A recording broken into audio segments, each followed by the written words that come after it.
Chapter number 22 chapter number 11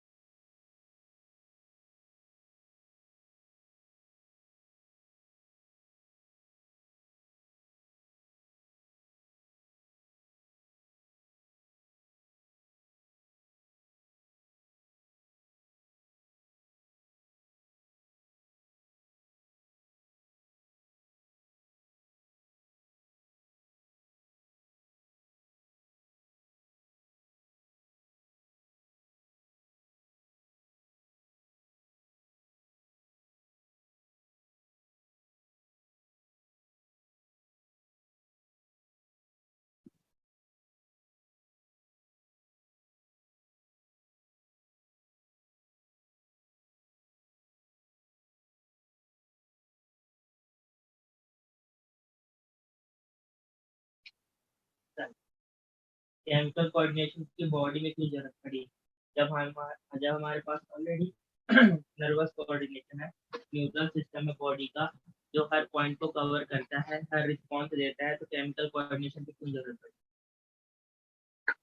सबसे पहले इसको समझो।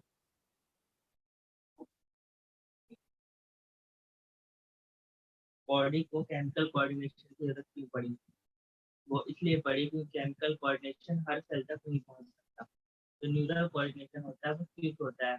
तुरंत हम रिफ्लेक्स, कोई हमको मार रहा है तो हमारा रिफ्लेक्शन तुरंत जाएगा कि दर्द हुआ, थोड़ा देर तक रिफ्लेक्शन जाएगा, फिर पेन दूर हो जाता है ना। फिर मतलब क्विक एक्शन होता है नर्वस का, लेकिन बहुत शॉर्ट ड्यूरेशन के लिए होता है। लेकिन जो केमिकल कोऑर्डिनेशन होता है वो सेल टू सेल इंटरेक्शन करता है और बहुत टाइम के लिए होता है। मतलब टाइम, उसका टाइम है तो ज्यादा है।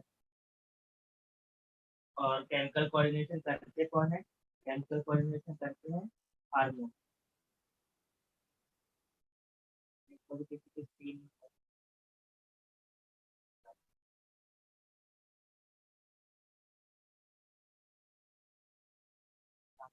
ऑफ कर देते।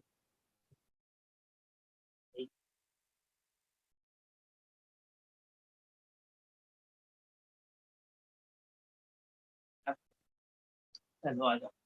कैल्शियम कोऑर्डिनेशन की जरूरत क्यों पड़ी? क्योंकि जो न्यूरल कोऑर्डिनेशन था,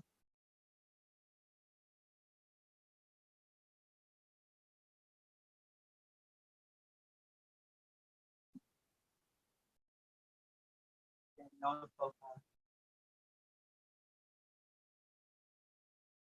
cannot reach all the cells।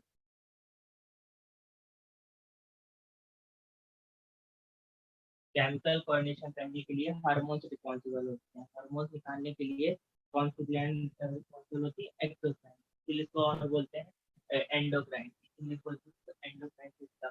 सबसे पहले देखो ग्लैंड। ग्लैंड से ग्लैंड बॉडी में दो तरह की होती है। कौन कौन सी? एंडोक्राइन और एक्सोक्राइन, दो तरह ग्लैंड बॉडी में पाई जाती है। एंडोक्राइन और एक्सोक्राइन में क्या फर्क है? ये सब क्लियर होती है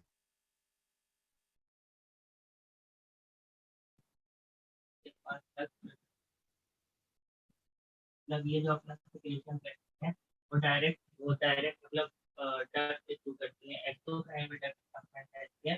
एक्सोक्राइन का जो सिक्रेशन होता है वो ब्लड टू ब्लड होता है। मतलब ब्लड ब्लड में वो अपना जो टारगेटेड सेल रहता है उसमें की तरफ जाती है। मतलब अपना केमिकल ब्लड में रिलीज कर देते हैं हार्मोन, और ब्लड हर जगह सेल टू सेल पहुंचता ही है ना, कैपिलरीज के थ्रू। तो हर जगह उसका टारगेट रीच हो जाता है। वाइल जब बात करते हैं एक्सोक्राइन की, एक्सोक्राइन में डक प्रेजेंट रहती हैं, तो उनका टारगेट रहता है कि वो अपने डक में रिलीज कर देती हैं, फिर वो डक जाके टारगेट पर्टिकुलर जगह पे जाके रीच करती है। ऐसे डायग्राम जैसे ये एक duct, एक ग्लैंड है उसकी duct, जहाँ पे ऐसे सेल प्रेजेंट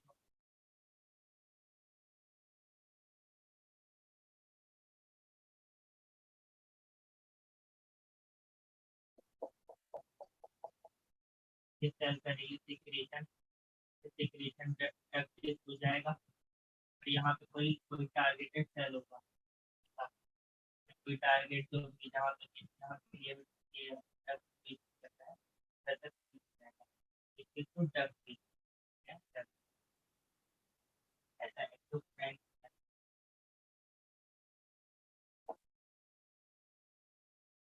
है। लेकिन जब एंडोक्राइन की बात करते हैं तो एंडोक्राइन देखना पड़ता है। एंडोक्राइन में ऐसा सेल रहता है, जब उसकी ग्लैंड कहते हैं उसके अंदर सेल रहते हैं, एक ऐसा आस पास सेल ग्लैंड को कैपिलरी के पास, क्योंकि वो ब्लड नहीं सर्कुलेट करते हैं तो ब्लड साथ में ब्लड है, ऐसा क्या मैं बोल रहा हूँ, कैपिलरी क्या ब्लड करते हैं।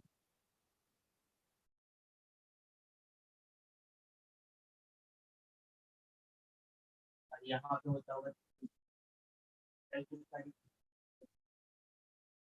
कॉमनेस के लिए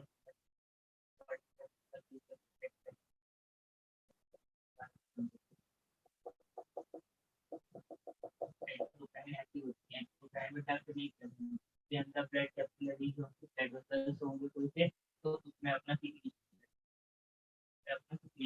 ब्लड में, और ये ब्लड के थ्रू ये जहाँ पे भी टारगेटेड सेल होगा, फिर यहाँ पे कोई टारगेटेड सेल है, जैसे इमेजिन कर यहाँ पे टारगेटेड सेल है, सेल की आउटर मेम्ब्रेन, सेल की आउटर मेम्ब्रेन है, और यहाँ पे न्यूक्लियस है, न्यूक्लियस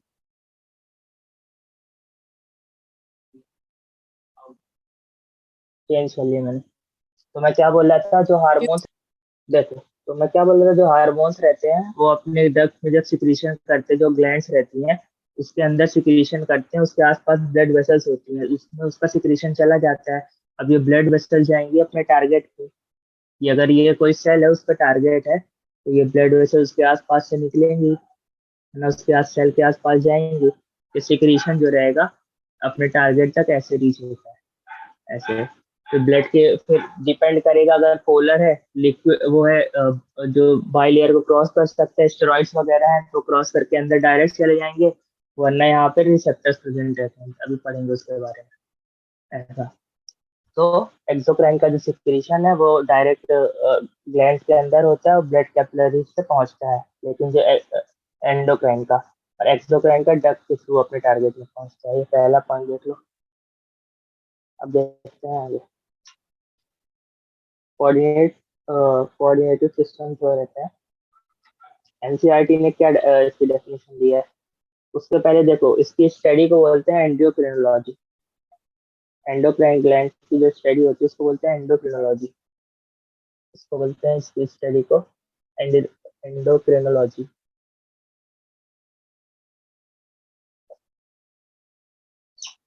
इस स्टडी को एंडोक्रिनोलॉजी बोलते हैं। इसके फादर हैं एडवर्ड विल्सन,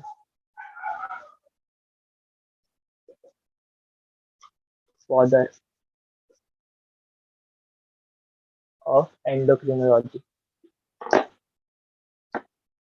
ये बात याद रखना। फर्स्ट हार्मोन कौन सा डिस्कवर्ड हुआ था, किसी को याद है? फर्स्ट हार्मोन किसने डिस्कवर किया था, कौन सा था? सिक्रेटिन फर्स्ट हार्मोन था जो सबसे पहली बार डिस्कवर हुआ था, स्टालिन ने किया था। ये एक पॉइंट लिख लेते हैं, एक मिनट देना मेरे को।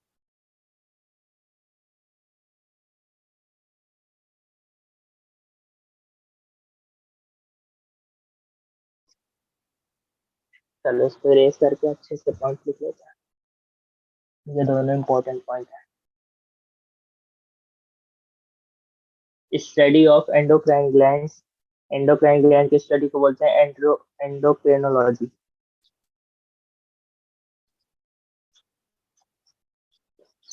जिसके फादर थे एडवर्ड विल्सन, और टर्म एंडोक्राइन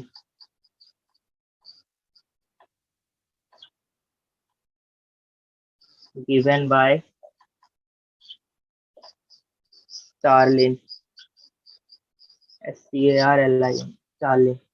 और इन्होंने फर्स्ट हार्मोन डिस्कवर किया था, फर्स्ट हार्मोन इन्होंने डिस्कवर किया था जिसका नाम था सिक्रेटिन।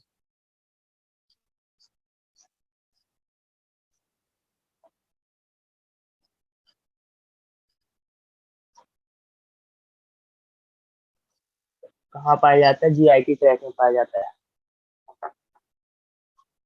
ये देखो, और क्या इंपॉर्टेंट पॉइंट्स हो सकते हैं इससे, अब देखते हैं। ये एंडोक्राइन के सिक्रीशंस को हार्मोन बोलते हैं। अब एनसीईआरटी ने हार्मोन क्या डेफिनेशन दी है, बस 3 पॉइंट याद रखना है तुम लोग को। एनसीईआरटी ने बोला है हार्मोन क्या होते हैं, नॉन न्यूट्रिशंस होते हैं। और एनसीईआरटी डेफिनेशन याद कर लेते हैं, ये रेस कर रहा हूँ मैं। डक्ट में सिक्रीशन होता है तो एंडोक्राइन, एंडोक्राइन वो होता है जो सिक्रीशन ब्लड वेसल्स में करते हैं। और ब्लड वेसल्स ये रहती हैं, कैपिलरीज रहती हैं जो अपने टारगेट तक पहुंचाती हैं जो इसमें रिलीज हुए हैं हार्मोन्स को। और ये डक्ट के थ्रू सिक्रीशन होता है और अपने टारगेट तक रीच करता है एक्सोक्राइन। फिर एंडोक्राइन, एक्सोक्राइन और डिटेल में डक्ट्स के बारे में पढ़ेंगे टिश्यूज में। इसको मैं रेस करता हूँ।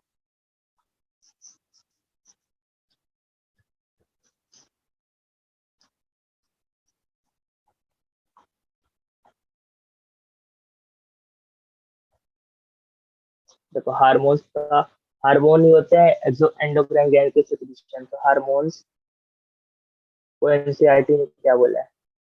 एनसीईआरटी ने बोला है हार्मोन्स नॉन न्यूट्रिशियस होते हैं।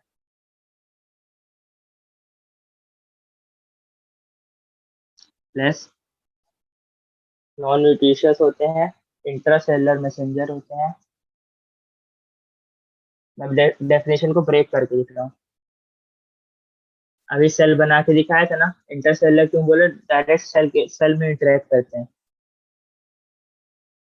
प्लस ट्रेस अमाउंट में बनते हैं। डेफिनेशन की ये 3 पॉइंट मेजर है, ये याद रखना। ट्रेस अमाउंट, हार्मोन्स के नॉन न्यूट्रिशियस होते हैं, इंटरसेलुलर मैसेंजर्स होते हैं और ट्रेस अमाउंट से बनते हैं, काफी अमाउंट में। ठीक है, ये लिख लो। अब देखते हैं केमिकल कंपोजिशन ऑफ हार्मोन्स। जितने भी हार्मोन्स किस चीज के बने हुए होते हैं एक जगह लिख लेते हैं चैप्टर शुरू करने से पहले। क्या लिखते हैं? इरेज कर रहा हूं मैं।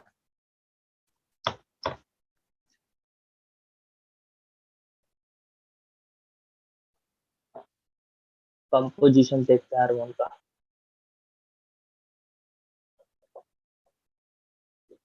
पहले डालो amino acid derivative,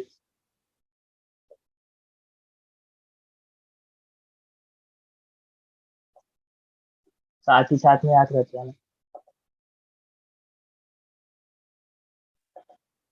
amino acid derivative मतलब कौन से amino acid body hormones body में पाए जाते हैं जो अमीनो एसिड से बने हुए होते हैं। तो 3 होते हैं। एक होता है एड्रिनलिन जिसको एपिनॉर्फिन एपिनेफ्रिन बोलते हैं।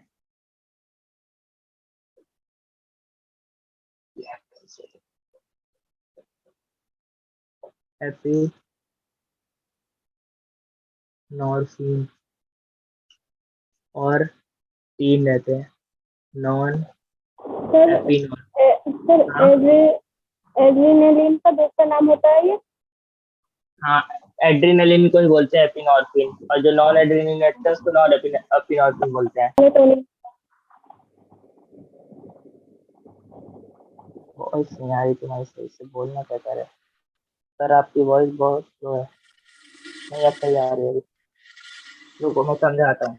और एक और होता है जिसको बोलते हैं थायराइड से निकलता है, कौन कौन सा, थायरॉक्सिन। मेलिटोनिन नहीं होता, मेलिटोनिन जो रहता है पीनियल ग्लैंड से निकलता है, लेकिन ऐसे अमीनो एसिड डेरिवेटिव थोड़ा होता है, ट्रायोसिन का बना हुआ रहता रहता है वो।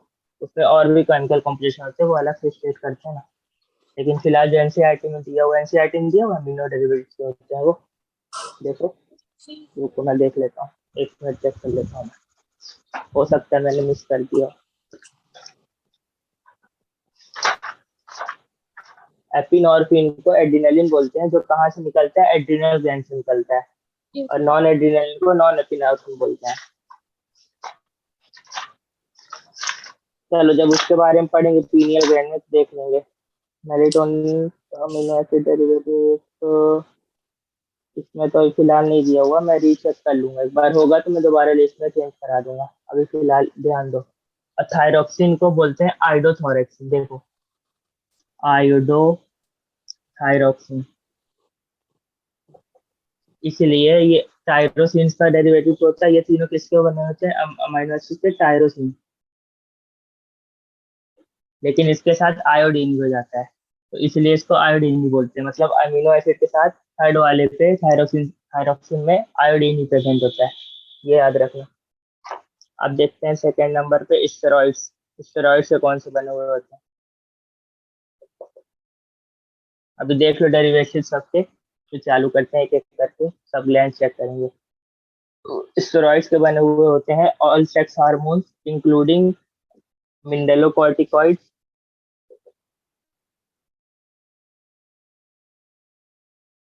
और ग्लूकोकॉर्टिकॉइड। और सेक्स हार्मोन कौन कौन से हो गए? एंड्रोजन, अभी यहाँ फिलहाल वो लिख लो, फीमेल में लिख लो प्रोजेस्टेरॉन, फिर देखेंगे आगे कैसा होता है। मेल में हो गया टेस्टोस्टेरोन, ये सब होता है। एजेस्ट्रॉन, एजेस्ट्रॉन भी वही काम करता है। जब ग्लैंड पढ़ेंगे तो एक एक जितने भी हार्मोन्स लिख रहे हैं उसके डिटेल फॉर्म देखेंगे। देखो स्टेरॉइड्स सब ये तो होते हैं एक कॉर्टिसोल भी तो होता है। हम्म, एक कॉर्टिसोल भी तो होता है। इसमें होता है कॉर्टिसोल में, जी। कॉर्टिसोल में स्टेरॉइड्स होते हैं। कॉर्टिसोल ही तो है। कॉर्टिसोल किसको बोलते हैं? कॉर्टिसोल बोलते हैं जो ग्लूकोकॉर्टिकॉइड से बनता है, उसको कॉर्टिसोल बोलते हैं ना, तो सब इसी के अंदर आ जाएगा। अच्छा, कॉर्टिसोल उसी को बोलते हैं जो तो वो भी ऐड कर ग्लूकोकॉर्टिकॉइड। ले इसमें।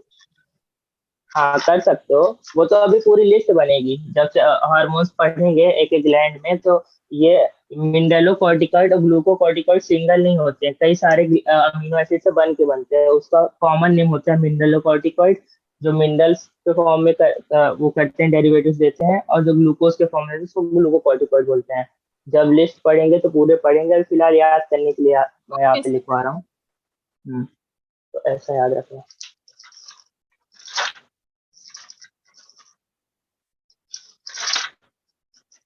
चलो अब प्रोटीन के बने हुए कुछ देख लो। अमीनो एसिड मतलब सिंगल अमीनो एसिड। अब देख लो थोड़ा, short peptide. Short peptide chain से कौन कौन बने हुए होते हैं? ये होते हैं ऑक्सीटोसिन, एडीएच। एडीएच का होता है एंटी डायूरेटिक हार्मोन, इसको वैसोप्रेसिन बोलते हैं। और एक हार्मोन होता है जिसको बोलते हैं एमएसएच, मेलानोसाइड स्टिमुलेटिंग हार्मोन। ये तीनों शॉर्ट पेप्टाइड के चैन रहते हैं, प्रोटीन नहीं है लेकिन चैन पेप्टाइड की छोटी रहती है। एक तो फोर्थ में लिख लो लॉन्ग पेप्टाइड चैन। लॉन्ग पेप्टाइड से कौन से बने हुए होते हैं? प्रोटीन ये सी होते हैं, लेकिन लॉन्ग पेप्टाइड से कौन बने हुए होते हैं? तो देखो ये होते हैं इंसुलिन। सबके फुल फॉर्म वहां पे लिखेंगे। एक होता है ACTH, जिसको लिखना है लिख लो, adeno corticoid corticotropic hormone, adeno corticotropic hormone. ACTH कहाँ से निकलता है? पोस्टीरियर एंटीरियर हाइपोथैलेमस से। तो देखेंगे जब डिटेल में देखेंगे तो। और एक होता है TCT, थायरोकैल्सिटोनिन। ये कहाँ से निकलता है? पैराफॉलिकल से निकलता है, थायराइड से। बस यही तीन याद रखना। ये कॉम्पोजिशन किसका होगा अमीनो एसिड का? शॉर्ट पेप्टाइड, लॉन्ग पेप्टाइड और स्टेरॉइड्स। एक और देख लो यहाँ पे, मैं इसको इरेज करता हूँ। ग्लाइकोप्रोटीन से भी कुछ बने हुए होते हैं। ग्लाइकोप्रोटीन से कौन से? गोनेडोट्रोपिन जिससे होते हैं, देखो glycoprotein, LSH, LH luteinizing hormone, follicle stimulating hormone, luteinizing hormone. और एक होता है TSH, थायराइड स्टिमुलेटिंग हार्मोन। ये तीनों ग्लाइकोप्रोटीन से बने हुए होते हैं। और भी होते हैं, लेकिन जितने याद करना उतने लिखवा रहा हूँ, लिस्ट तो बहुत लंबी हो जाएगी, लेकिन जितने इंपॉर्टेंट है उतने ध्यान से, जितने एनसीईआरटी में दिए हुए हैं ये लिख लो। अब चल इसके बाद देखते हैं मैकेनिज्म, देख लेते हैं कैसी होती है, हार्मोन्स कैसे एक्ट करते हैं। फिर चालू करते हैं हाइपोथैलेमस।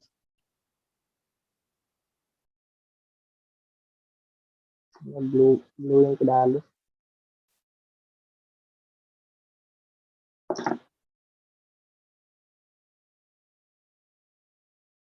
देखो अब जब पढ़ने जा रहे हैं कौन से के मैकेनिज्म कैसी होती है, तो वो ऑब्वियस है, डिपेंड करेगी सेल टू सेल इंटरेक्शन हो रहा है कि कुछ ऐसे एलिमेंट्स हो जो डायरेक्ट सेल के मेम्ब्रेन में क्रॉस कर जाए, सेल की मेम्ब्रेन में डिस्टर्ब ना हो।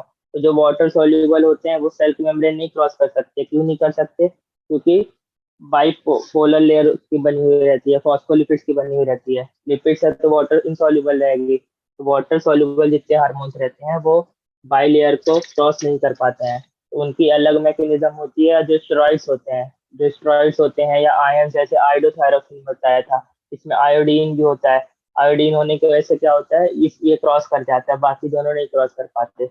ये आएगा सेकंड जो चैन पढ़ेंगे, लिपिड सॉल्युबल की मैकेनिज्म पढ़ेंगे, उसमें आता है। चलो मैं रेस कर रहा हूँ पार्ट, डालू mechanism of hormone action, hormonal action. अच्छा, वाटर सॉल्युबल कैसे पता चलेगा? जितने भी प्रोटीनियस होते हैं सब वाटर सॉल्युबल होते हैं, एक्सेप्ट अमीनो एसिड को इंक्लूड करके। जितने ही प्रोटीनियस होते हैं वाटर सॉल्युबल रहते हैं। देखो मैकेनिज्म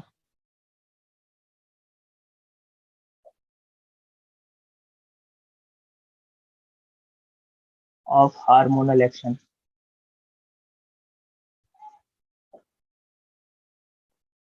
पहला डालो वाटर सॉल्युबल।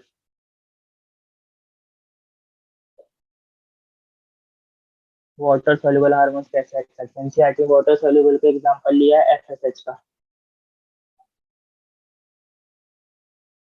ऑल प्रोटीशियस हार्मोन, और प्रोटीशियस हार्मोन। मतलब देखो मैंने क्या क्या बताया, अमीनो एसिड के डेरिवेटिव्स इसके अंदर आ जाएंगे, प्लस जितने शॉर्ट पेप्टाइड थी और लॉन्ग पेप्टाइड थी, short peptide chain long peptide chain मैंने लिखाई थी, प्लस ग्लाइकोप्रोटीन के भी इसी के अंदर आ जाएंगे, जितने भी प्रोटीन के बने हुए हैं। एनसीईआरटी ने ग्लाइकोप्रोटीन का ही एलएच एफएसएच के लेके एग्जाम्पल समझाया हुआ है। तो देखो इसमें होता कैसा है। इसमें ऐसा होता है कि पता है अपने को, जो चैन रहती है, जो बाई लेयर रहती है, वो क्या होती है, पोलर उसका हेड रहता है, नॉन पोलर टेल रहती है, ऐसी रहती है ना। मतलब वाटर इसको क्रॉस नहीं कर पाएगा, खाली लिपिड स्टेरॉइड से जो बने होंगे वही क्रॉस कर पाएंगे, या आयंस के बने होंगे, ऐसा होता है। तो यहाँ पे ऐसा बाई लेयर हो जाती है, यही बाई लेयर कंटिन्यू होगी, ठीक है। यहाँ पे प्रेजेंट रहता है, हर चीज के लिए नेचर ने सॉल्यूशन निकाल के रखा है। तो सेल के अंदर तो लेके जाना है उसका जो मैसेज आया हार्मोन्स के थ्रू, तो यहाँ पे एक गेट ऐसा लग जाता है जिसको रिसेप्टर बोलते हैं। यहाँ पे रिसेप्टर्स लगा हुआ होता है ऐसा। अगर हार्मोन यहाँ से आ रहा है, एफएसएच फॉलिकल स्टिमुलेटिंग हार्मोन का एग्जांपल ले लेते हैं, या कोई भी वाटर सॉल्युबल, तो जब आएगा और यहाँ पे रिंग करेगा, तो उससे क्या जनरेट होता है, प्राइमरी रिस्पॉन्स। उसको बोलते हैं प्राइमरी रिस्पॉन्स। ऐसा समझ लो तुमने कुछ फूड ऑर्डर किया, तो डिलीवरी मैन आया तुम्हारे पास और तुम्हारे डोर की रिंग बजा रहा है ना। तो इसको क्या बोलते हैं, ये रिसेप्टर लगा हुआ है, RECPTR। इसको क्या हम इमेजिन कर रहे हैं कि तुम्हारे घर का डोर है, उसने डोर बेल रिंग करी, रिंग करने से जो साउंड गया अंदर उसको बोलते हैं प्राइमरी रिस्पॉन्स।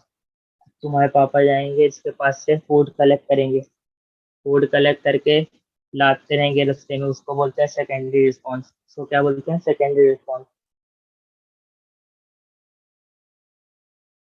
यहाँ पे सेकेंडरी रिसेप्टर्स होते हैं कुछ, एनसीईआरटी में दिए हुए हैं, देख लो। ये जो फादर काम कर रहे हैं तुम्हारा खाना लेके तुम तक पहुंचाने का, ये कौन होते हैं, सेकेंडरी रिसेप्टर्स, ऐसा। सेकेंडरी रिसेप्टर्स कौन कौन से होते हैं, secondary receptors cyclic, AMP, calcium, और और क्या होता है IP3, बहुत इंपॉर्टेंट है इंसुलिन जो है। ये क्या होते हैं, सेकेंडरी रिसेप्टर्स होते हैं, मतलब सेल के अंदर ये रिसेप्टर प्रेजेंट रहते हैं। फिर ये रिसेप्टर्स कलेक्ट करेंगे इसकी इंफॉर्मेशन, इससे जो जनरेट होगा उसको बोलते हैं सेकेंडरी रिस्पॉन्स। यहाँ पे क्या जनरेट हुआ, सेकेंडरी रिस्पॉन्स।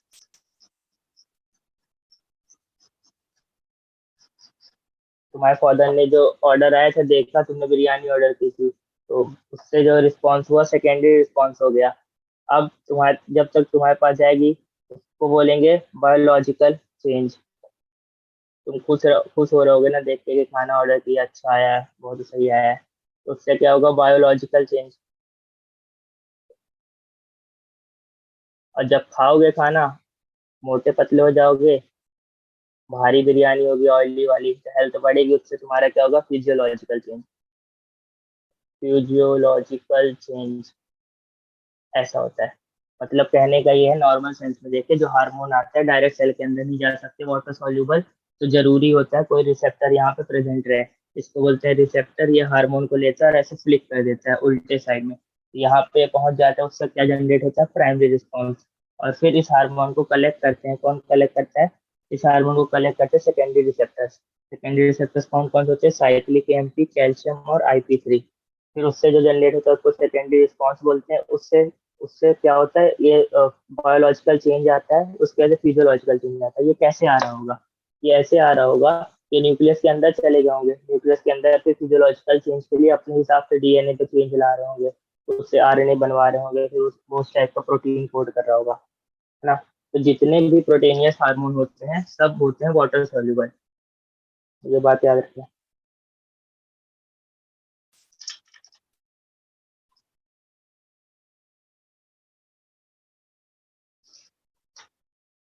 ये सब क्या है, सेकेंडरी मैसेंजर, इसको बोलेंगे सेकेंडरी मैसेंजर।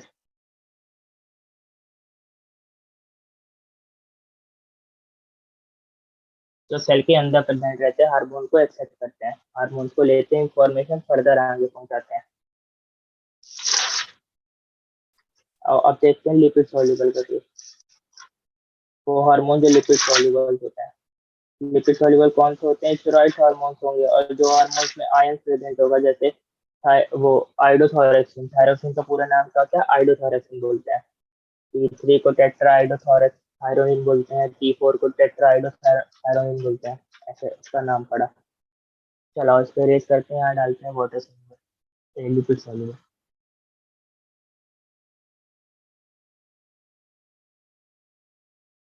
लिपिड सॉल्युबल क्या होंगे, बाय लेयर क्रॉस करने की उनको परमिशन लेने की जरूरत ही नहीं है, क्यों, क्योंकि वो उसमें सॉल्युबल होते हैं, क्रॉस कर लेंगे पोलर हेड को।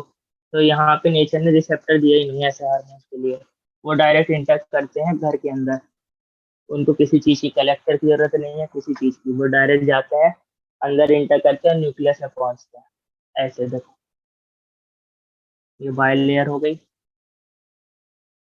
सेल। यहाँ पे आ रहा है कौन सा, कोई सा हार्मोन आ रहा है जिसको मैं बोल रहा हूँ, एनसीईआरटी के हिसाब से लेते हैं लिपिड सॉल्युबल। क्या देते हैं लिपिड सॉल्युबल सेकेंड नंबर पे,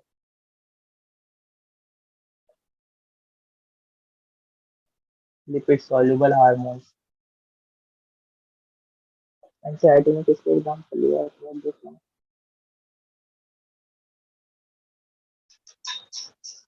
चलो नहीं देख रहे हैं, all steroids hormone are lipid soluble, ये बात बस याद रखना। क्यों होंगे, मैंने लिखवाया था ना, मिनरेलो कॉर्टिकॉइड, मिनरेलो है मतलब मिनरल्स होंगे, मिनरल्स है तो आयन होंगे, तो आयन को परमिशन लेने की जरूरत नहीं रहती, आयन क्रॉस कर जाते हैं। और सेक्स हार्मोन जितने भी होते हैं वो लिपिड सॉल्युबल होते हैं, वो डायरेक्ट क्रॉस कर जाते हैं, उनको परमिशन लेने की जरूरत नहीं होती, ऐसे याद रखना। तो देखो यहाँ पे प्रेजेंट है क्या, न्यूक्लियस हो गया सेल का, यहाँ पे प्रेजेंट होगा सेकेंडरी रिसेप्टर्स, या सेकेंडरी रिसेप्टर जो कलेक्ट करेंगे, हार्मोन रिसेप्टर कॉम्प्लेक्स। ये कहाँ प्रेजेंट रहता है, न्यूक्लियस के अंदर। ये क्या है, न्यूक्लियस सेल का सेकेंडरी रिसेप्टर कॉम्प्लेक्स। अब होता क्या है, ये हार्मोन आता है अंदर, सब छोड़ते हुए अंदर जाता है डायरेक्ट। तो जब ये न्यूक्लियस के अंदर पहुंचता है तो इसको कलेक्ट करने का काम किसका रहता है, इसका रहता है हार्मोन रिसेप्टर कॉम्प्लेक्स का। ये यहाँ पे आके हार्मोन्स लग जाता है। कौन सा? लिपिड सॉल्युबल जितने भी होते हैं। अब इससे क्या लाता है? ये चेंज लाता है आर डीएनए में। इससे क्या चेंज होता है डीएनए में? डीएनए में कुछ चेंज लाएगा, जो इंफॉर्मेशन लाया है हार्मोन जहाँ पे चेंज लाना है। जीन में चेंज होगा, जीन से क्या होगा? आरएनए में चेंज होगा, एमआरएनए बनेगा। एमआरएनए एमआरएनए बाहर की तरफ जाएगा ना।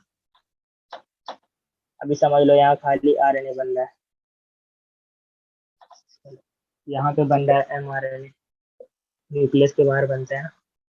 क्या 5' और 3' एंड होगी, कोई भी अभी इमेजिन कर लेते हैं। तो इससे क्या बनेगा फिर? प्रोटीन। इस प्रोटीन से क्या आएगा? Physiological change.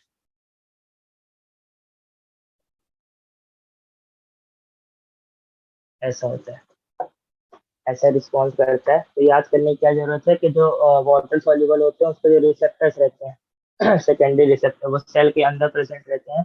और जो लिपिड सॉल्युबल होते हैं वो न्यूक्लियस के अंदर प्रेजेंट रहता है। और स्टेरॉइड्स हार्मोन जितने भी रहते हैं लिपिड सॉल्युबल मेम्ब्रेन को डायरेक्ट क्रॉस कर लेते हैं, इसलिए यहाँ कोई रिसेप्टर प्रेजेंट ही नहीं होता। इसका रिसेप्टर जो रहता है वो न्यूक्लियस के अंदर रहता है। और जो वाटर सॉल्युबल है उसके रिसेप्टर्स इधर रहते हैं। रिसेप्टर्स कहाँ रहते हैं? मेम्ब्रेन के ऊपर रहते हैं। सेकेंडरी कलेक्टर्स वगैरह, मैसेंजर वगैरह अंदर रहते हैं, साइक्लिक एएमपी। ये हो गया।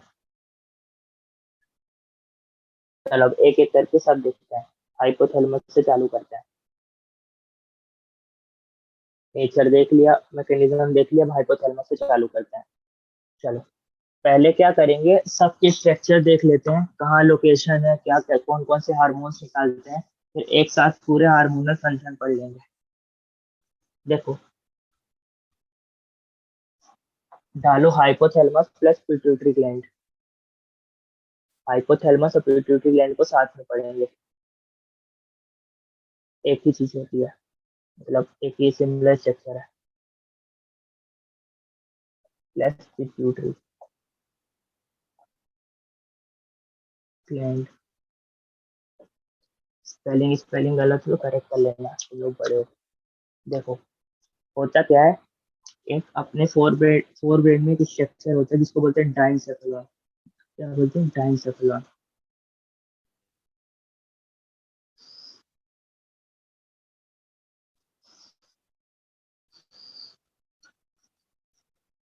ऐसा एक स्ट्रक्चर होता है फोर हेड में,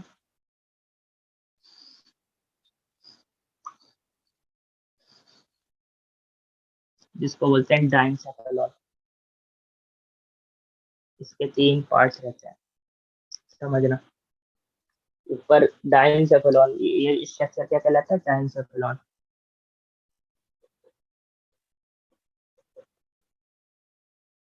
कहाँ प्रेजेंट रहता है? फोर हेड, फोर ब्रेन में, पार्ट ऑफ फोर ब्रेन है। इसके ऊपर प्रेजेंट रहती है पीनियल ग्लैंड, इसको बोलते हैं pineal gland. Pineal gland release करती है मेलेटोनिन। अभी देखो फिलहाल सबकी लोकेशन देख रहे हैं, कौन कहाँ प्रेजेंट रहता है। इस वाले पार्ट को बोलते हैं एपिथैलेमस। एपिथैलेमस। बीच वाले पार्ट को बोलते हैं थैलेमस। हाइपोथैलेमस, एपिथैलेमस, थैलेमस, और नीचे होता है इसको बोलते हैं हाइपोथैलेमस। और हाइपोथैलेमस का एक्सटेंडेड फॉर्म रहता है, नीचे की तरफ जाता है, इसको बोलते हैं पिट्यूटरी ग्लैंड। ये कौन सी ग्लैंड है? पिट्यूटरी, पीआईटी बस लिख रहा हूँ, ग्लैंड। पिट्यूटरी ग्लैंड रखी हुई रहती है एक गड्ढे में, हवा में लटकी हुई नहीं रहती है। एक बोन का एक्सटेंशन रहता है, वहां पे रखी हुई होती है। इसको कोई किसी को पता है क्या बोलते हैं? सेला टर्शिका। ये कहाँ रखी रहती है? स्फेनॉइड बोन के एक होल में। ये क्या है? एक बोन है, इसको जिसको बोलते हैं स्फेनॉइड बोन। समझना, बेसिक से पढ़ो। S sphenoid bone. ये जो होल है जहाँ रखी, इसको बोलते हैं सेला टर्शिका। सेला टर्शिका, जहाँ पे पिट्यूटरी ग्लैंड ऐसे रखी हुई होती है, ऊपर फोर ब्रेन का पार्ट हो जाता है। ये ऐसा कुछ स्ट्रक्चर होता है। एनसीईआरटी ने जो डायग्राम दिया हुआ है यहाँ से कट करके दिया हुआ है। फोर ब्रेन का आधा पार्ट हाइपोथैलेमस, पीनियल, और फिर पिट्यूटरी ग्लैंड के बारे में पढ़ाया हुआ है। पीनियल ग्लैंड के बारे में और थोड़ा सा यहाँ समझ लेते क्या होता है। यहाँ पे प्रेजेंट रहती है हमारी आई।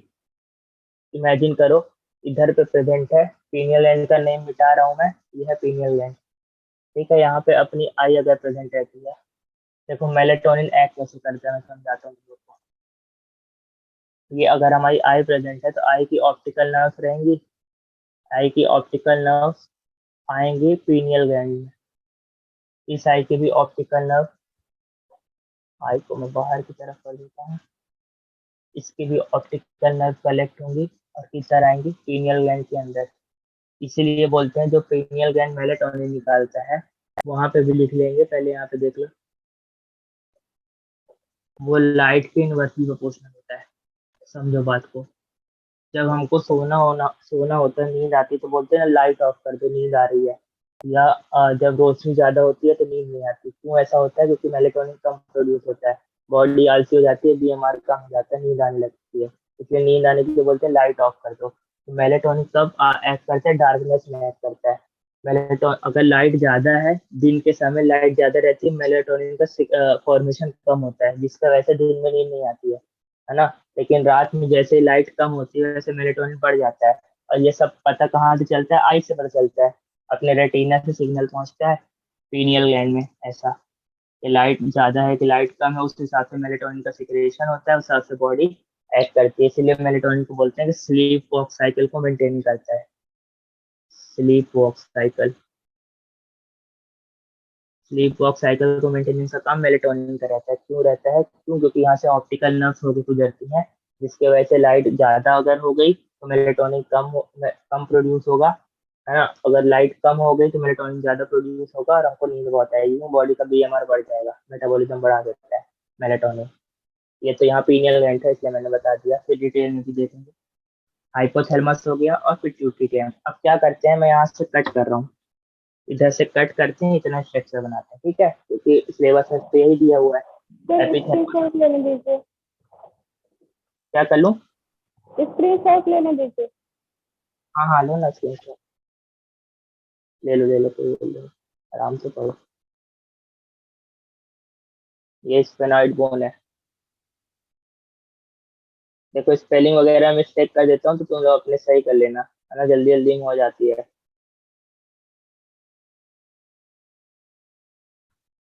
Please cute me for that. चलो अब इरेज कर रहा हूँ मैं, ले लो स्क्रीनशॉट। कितना पार्ट ड्रॉ करेंगे? ये वाला पार्ट, हाइपोथैलेमस और पिट्यूटरी ग्लैंड का, जो अपने सिलेबस में दिया हो। ये क्या है? ये डाइंस। हाँ, एक चीज और लिख लो, फिर स्क्रीनशॉट ले लेना, हालांकि वहां पे बनाएंगे। ये जिस पार्ट से लटका हुआ है ना, जिस पार्ट से हाइपोथैलेमस और पिट्यूटरी ग्लैंड जॉइंट है, उसको बोलते हैं इनफंडिबुलम। इनफंडिबुलम,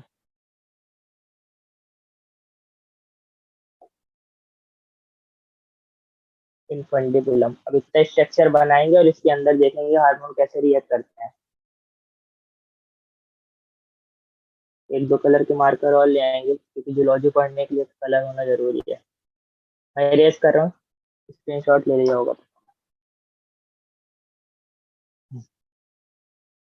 अब पूरे बोर्ड में बनाते हैं बढ़िया सा स्ट्रक्चर, जिसमें पिट्यूटरी ग्लैंड भी कवर हो जाएगी तुम्हारी, और हाइपोथैलेमस भी। देखो पॉइंट्स बाद में लिख लेंगे, पहले समझ लो, इसलिए पूरे बोर्ड में स्ट्रक्चर बनाता हूँ। कहाँ से बना रहा हूँ मैं? हाइपोथैलेमस से बना रहा हूँ, ठीक है ना। ऐसा बनाते हैं बढ़िया सा बड़ा सा स्ट्रक्चर।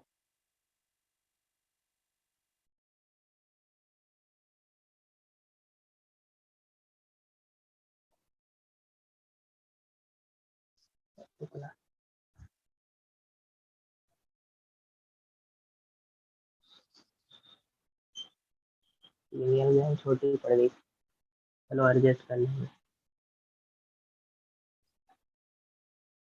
पीनियल ग्लैंड दो पार्ट, पिट्यूटरी ग्लैंड दो पार्ट में प्रेजेंट रहती है। एंटीरियर पिट्यूटरी एनसीईआरटी में नहीं दिया हुआ, लेकिन जो सही है वो एक बार देख लो, ऐसा दो पार्ट में रहता है।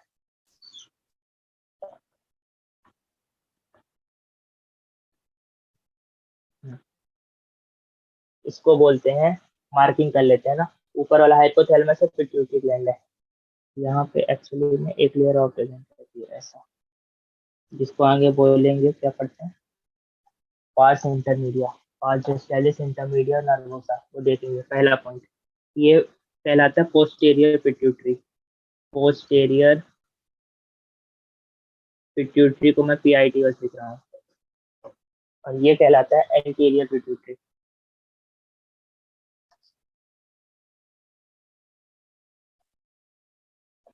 Anterior pituitary. अब देखो एनसीईआरटी में इसके नाम कैसे पढ़े वो समझते हैं। यहाँ पे कई सारे यहाँ पे कई सारे एक्सॉन रहते हैं, उसका कलेक्शन रहता है ऐसा, जिसको न्यूक्लियाई बोलते हैं। क्या बोलते हैं? Nuclei, NUCELI। इसका एक्सटेंशन यहाँ पे रहता है, कहाँ पे? पोस्टीरियर पार्ट में, समझना। ये एक्सॉन है, नर्व सेल है, नर्व सेल बड़े हो गए हैं, और ये इसका एक्सटेंशन कहाँ पे? हाइपोथैलेमस से चालू हो रहे हैं। ये क्या है? हाइपोथैलेमस। हाइपो लिख दे रहा हूँ, हाइपोथैलेमस, THYLMS। हाइपोथैलेमस से पिट्यूटरी है, ठीक है ना। तो यहाँ पे क्या रहती है? कई सारे एक्सॉन्स रहते हैं, वो एक साथ सेल का सेल्फ साइज बहुत बड़ा कर लेते हैं और सिक्रीशन करते हैं हार्मोन्स का। अब देखो ये दोनों लोग के नाम कैसे पढ़े वो समझो। यहाँ पे डायरेक्ट हाइपोथैलेमस से पिट्यूटरी में डायरेक्ट क्या है? न्यूरॉन्स के थ्रू कनेक्शन, नर्व कनेक्शन है। इसलिए एनसीईआरटी में एक लाइन दी हुई है, मैं read करके बताता हूँ। डायरेक्ट नर्व कनेक्शन रहता है यहाँ पे हाइपोथैलेमस में। एक minute. Direct neural connection NCERT में दिया हुआ है, डायरेक्ट न्यूरल कनेक्शन। बात को समझो।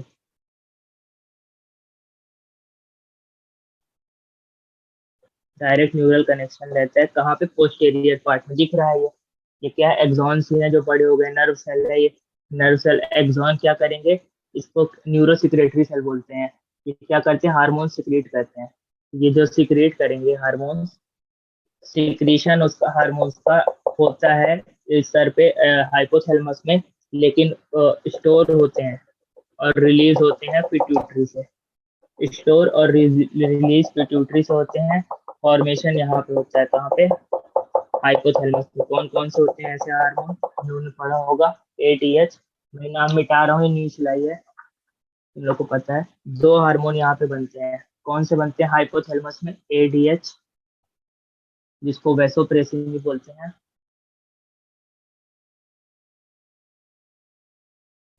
वैसोप्रेसिन, और ऑक्सीटोसिन। और दूसरा कौन सा बनता है? ऑक्सीटोसिन। ये दोनों का बनना होता है हाइपोथैलेमस में।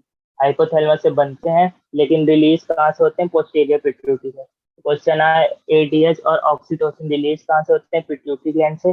फॉर्मेशन कहाँ पे होता है? हाइपोथैलेमस में। ये बात याद रखना, ठीक है। अब देखो, और इस वाले पार्ट को बोलते हैं neuro hypophysis. Posterior part of pituitary gland को बोलते हैं न्यूरो हाइपोफाइसिस। न्यूरो हाइपोफाइसिस क्यों बोलते हैं बताने की जरूरत नहीं, क्योंकि यहाँ पे नर्व कनेक्शन रहता है, इसीलिए। ये कौन सी सेल है? ये न्यूरो सिक्रेटरी सेल है। ये है न्यूरो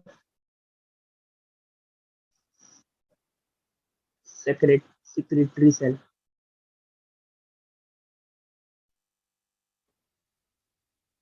ये न्यूरॉन सिक्रीट करती है, न्यूरो सिक्रेटरी सेल रहती है। न्यूरॉन से जो सिक्रीशन करते हैं, किसका सिक्रीशन करते हैं यहाँ पे?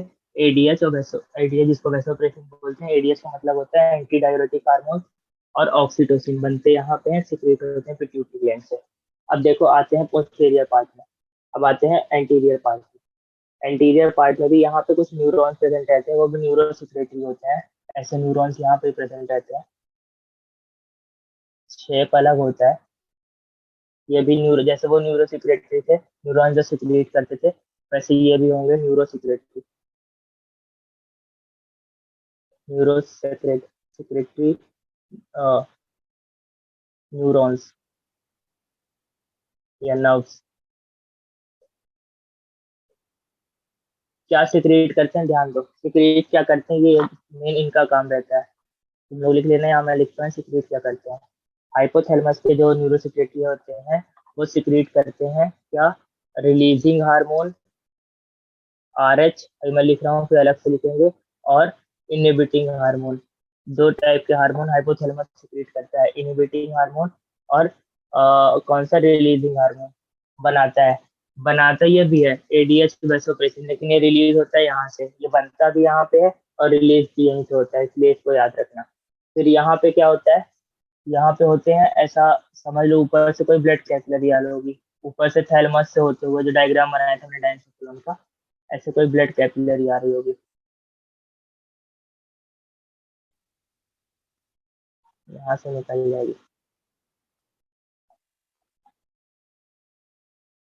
ये क्या ब्लड कैपिलरी होगी कैसे।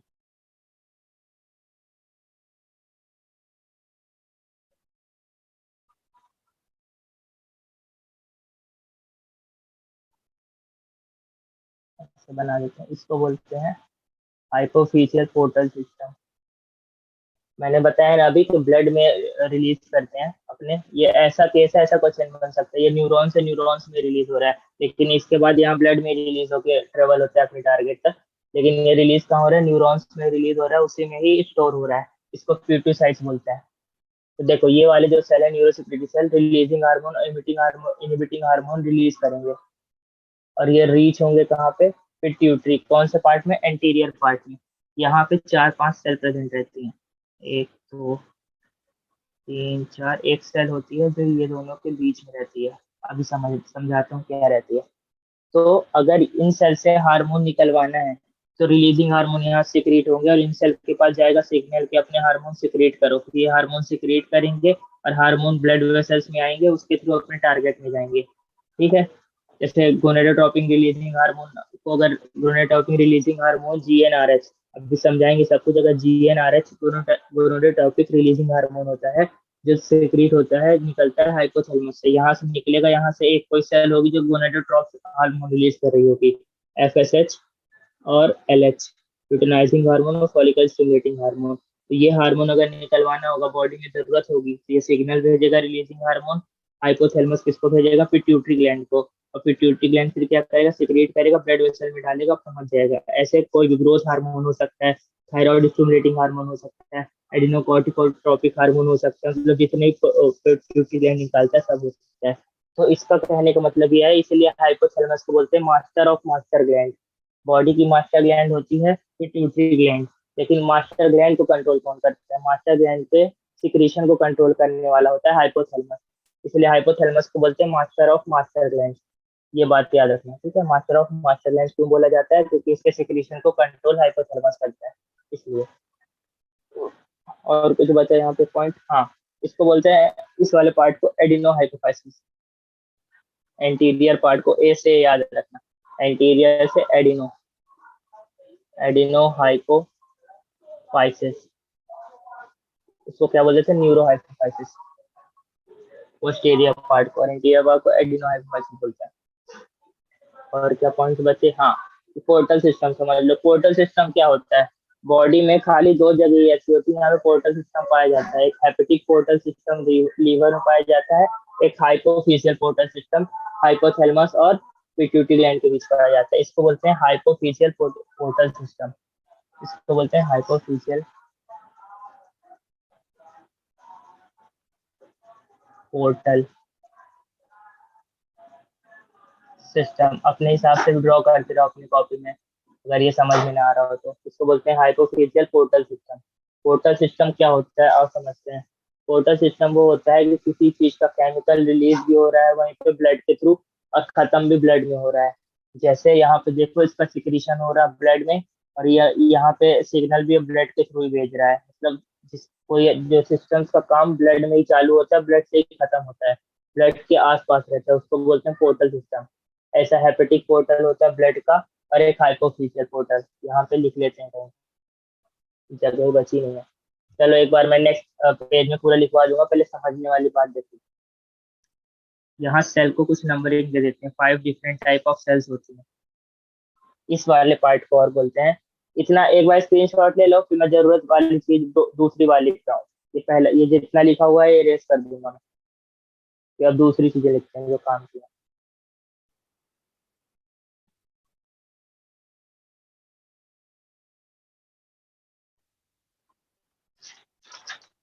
इसी में कर लेते हैं साथ ही साथ, तो सही रहेगा।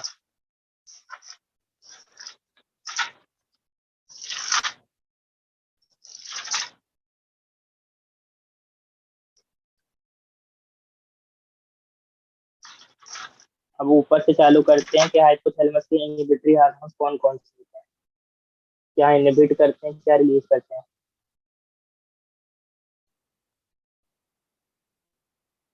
चलो मैं रेस कर रहा हूँ, यहीं पे मैं लिखता जाऊंगा हार्मोन्स कौन कौन से होते हैं। ये समय रेस कर रहा हूँ, मार्किंग रिलेस रिलेस इरेज कर दिया हूँ। तुम लोग को पता ही है क्या क्या है। ये एंटीरियर पार्ट है और ये वाला पार्ट क्या था, पोस्टीरियर पार्ट था। ये सभी रेस करते हैं, इसमें अब हार्मोन्स के नाम लिखेंगे। ये कौन सा होता है, न्यूरो हाइपोफाइजियल, याद हो जाएगा, नर्व एंडिंग रहती है वो रहता है एडिनो हाइपोफाइजियल। हाँ, अब यहीं पे लिख लेते हैं कि हार्मोन्स रिलीज कौन कौन से होते हैं।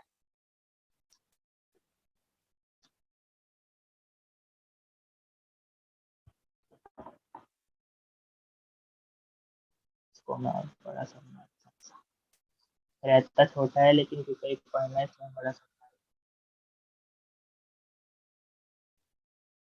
इसके 3 पार्ट होते हैं, ब्लड वेसल फिर बना देंगे। इस वाले पार्ट को पिट्यूटरी ग्लैंड के हाइपोथैलेमस पिट्यूटरी ग्लैंड साथ ले रहे हैं, इसको बोलते हैं पार्स डिस्टेलिस। Pars distalis. बीच वाले को बोलते हैं, ये जो एक पार्ट दिख रहा है ना, ब्लू पेन से मार कर देता हूँ,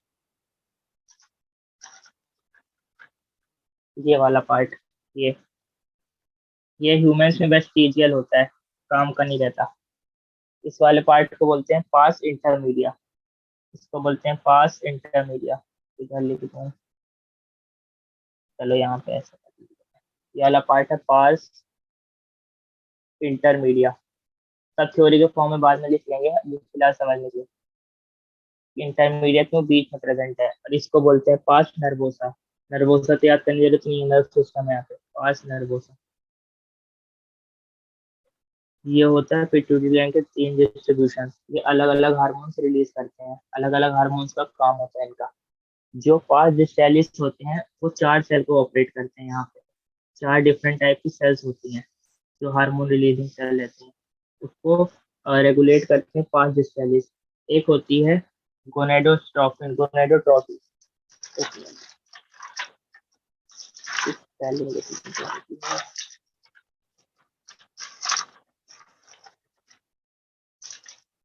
एक होती है सोमेटोट्रॉप्स।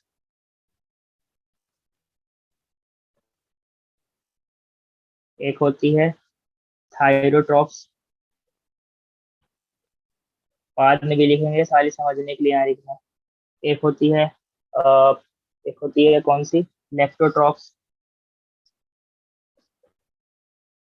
ये सेल के नाम होते हैं, एनसीईआरटी में दिए हुए हैं लेकिन लिख लेते हैं एक बार। एक होती है गोनेडोट्रॉप्स। एक होती है गोनेडोट्रॉप्स। ट्रॉप्स मतलब सेल के नाम, इसका काम क्या पड़ेगा मैं बताता हूँ अभी। और एक सेल होती है जो ये दोनों के बीच में प्रेजेंट होती है, उसको बोलते हैं उसको बोलते हैं कॉर्टिकोट्रॉप्स। तो क्या बोलते हैं, कॉर्टिकोट्रॉप्स।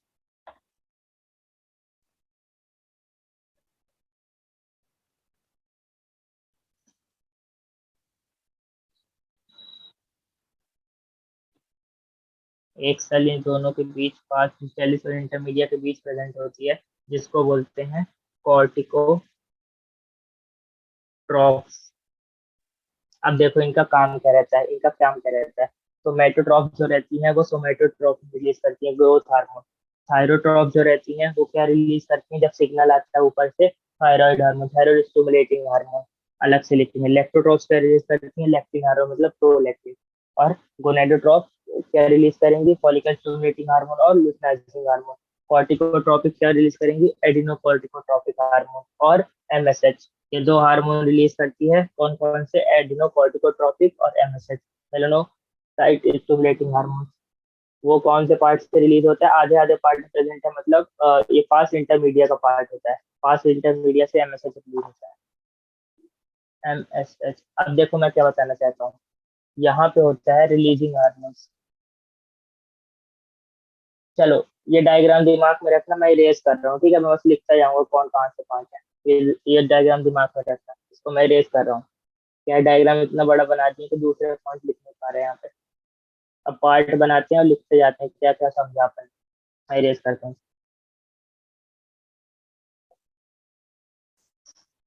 भी सब लिख लेते हैं जो जो समझा।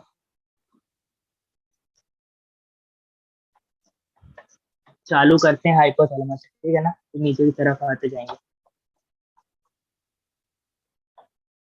हाइपोथैलेमस में क्या क्या होता है देखो। हाइपोथैलेमस में क्या क्या होता है।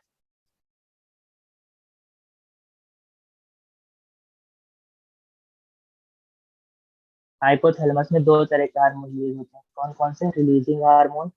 यहाँ से अगर करें हाइपोथैलेमस में, ऐसे एरो बना लेते हैं, एक तरफ लिखते हैं रिलीजिंग हार्मोन।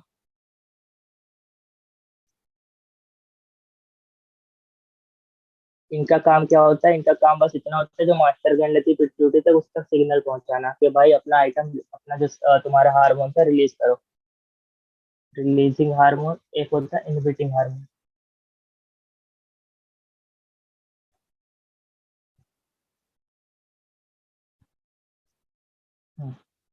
रिलीजिंग हार्मोन कौन कौन से होते हैं? रिलीजिंग हार्मोन चार टाइप के होते हैं।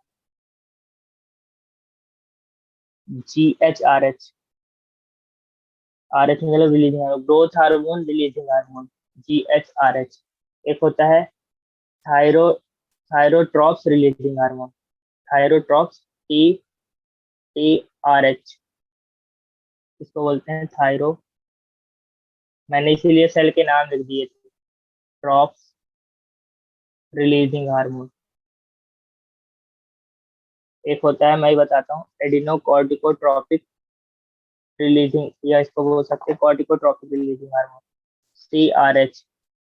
ये क्या है? कॉर्टिकोट्रॉप्स releasing hormone, thyrotrophs releasing hormone. मैं बस अभी लिख दे रहा हूँ, फिर रेस कर दूंगा। एक होता है GnRH। इसका पता है सबको, gonadotropin releasing hormone, gonadotrophs releasing hormone. और एक और लास्ट में बचा, क्या बच गया? LRH, lactotrophs releasing hormone, lactotrophs releasing hormone. इसको लिख दो गोनाडोट्रोप्स।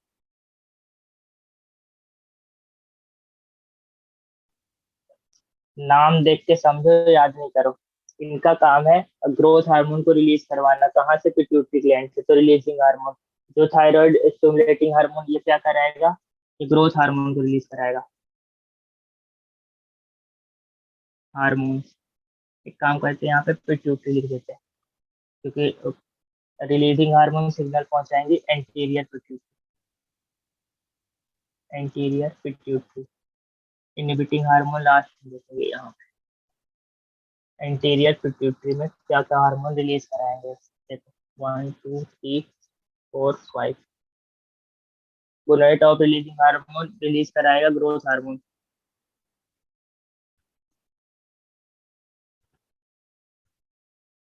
TRH क्या कराएगा? थायरोट्रॉप्स है तो करवाएगा THS, thyroid stimulating hormone. CRH है कॉर्टिकोट्रॉप्स रिलीजिंग हार्मोन, ये दो तरह का हार्मोन रिलीज करवाता है, टू टाइप्स के। एक होता है ACTH, एडिनो कॉर्टिकोट्रॉप्स हार्मोन। एक होता है MSH, मेलिनोट्रॉप। एक होता है ये देखो, GnRH कौन से रिलीज कराएगा? ये भी दो कराएगा। कौन कौन से?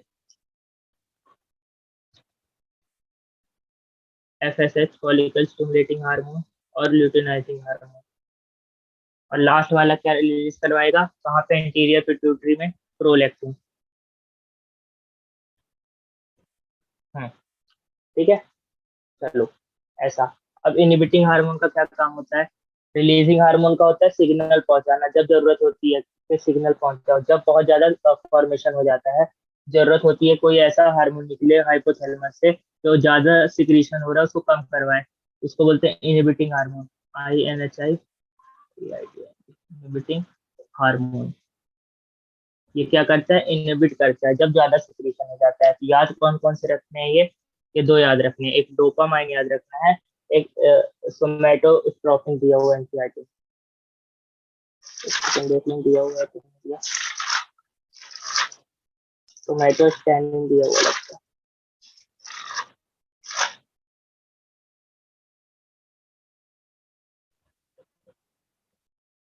सोमैटोस्टैनिन स्टैटिन, ये क्या करता है, ग्रोथ हार्मोन का जब ज्यादा सिक्रीशन जाता है उसको रोकता है, क्यों, ग्रोथ हार्मोन को सोमैटोट्रोफिन बोलते हैं, सोमैटोट्रोफिन।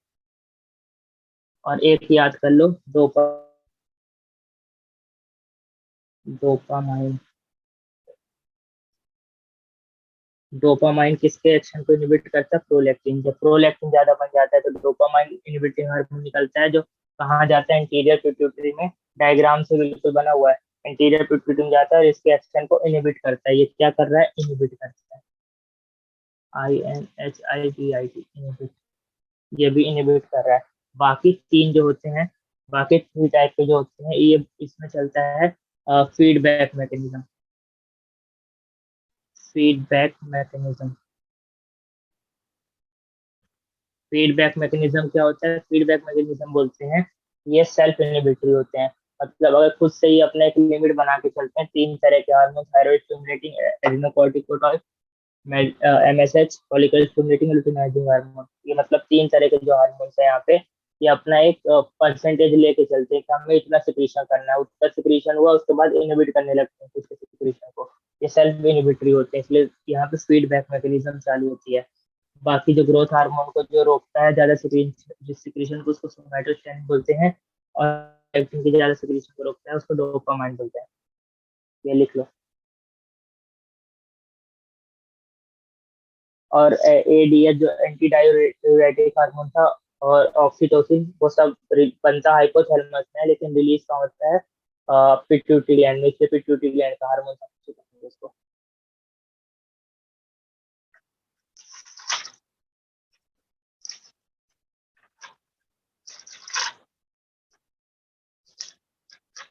एक मिनट में तब तक इसको रीड कर लेता हूँ।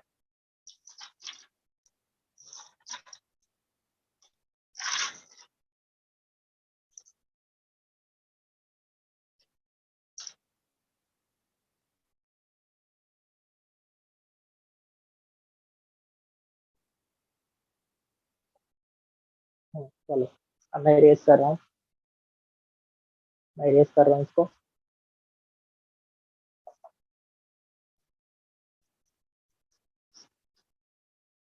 अब हाइपोथैलेमस का काम खत्म हो गया, फंक्शन क्या करते हैं वो अलग से पढ़ेंगे, है ना।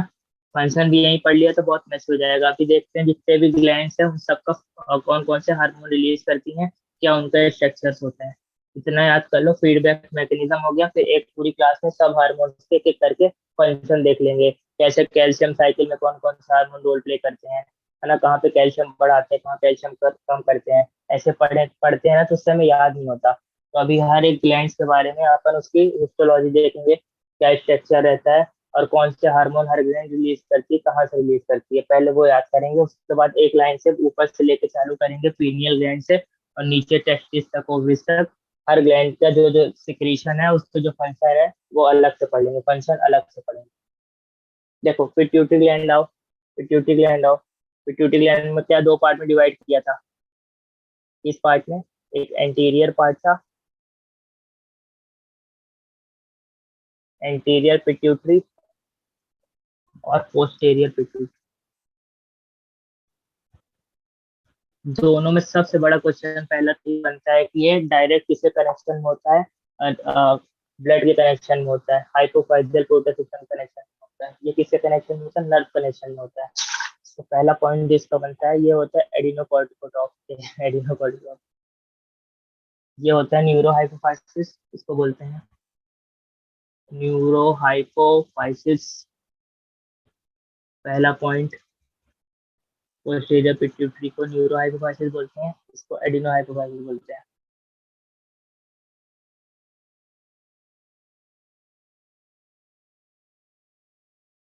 हाँ, ये हो गया। ये बाकी भी लिखा चुके हैं कि डायरेक्ट नर्व कनेक्शन में रहता है, और ये डायग्राम में बताए थे कि ये डायरेक्ट हेपेटिक कनेक्शन रहता है। अब इसके तीन पार्ट होते हैं, इन दोनों को मिला के तीन पार्ट बनते हैं। पहला पार्ट, दूसरा पार्ट, दो पार्ट में इसको डिवाइड कर सकते हैं। पोस्टीरियर पिट्यूटरी को पार्स डिस्टेलिस, पार्स इंटरमीडिया।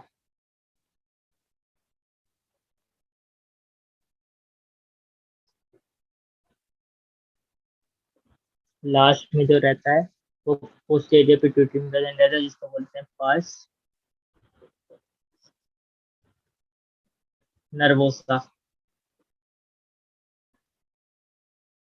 अब ये कौन कौन से हार्मोन रिलीज करते हैं वो देख लो। पार्स डिस्टेलिस से जो हार्मोन रिलीज होते हैं कल मैंने बता दी थी, अब खाली हार्मोन याद रखो जी। ग्रोथ हार्मोन,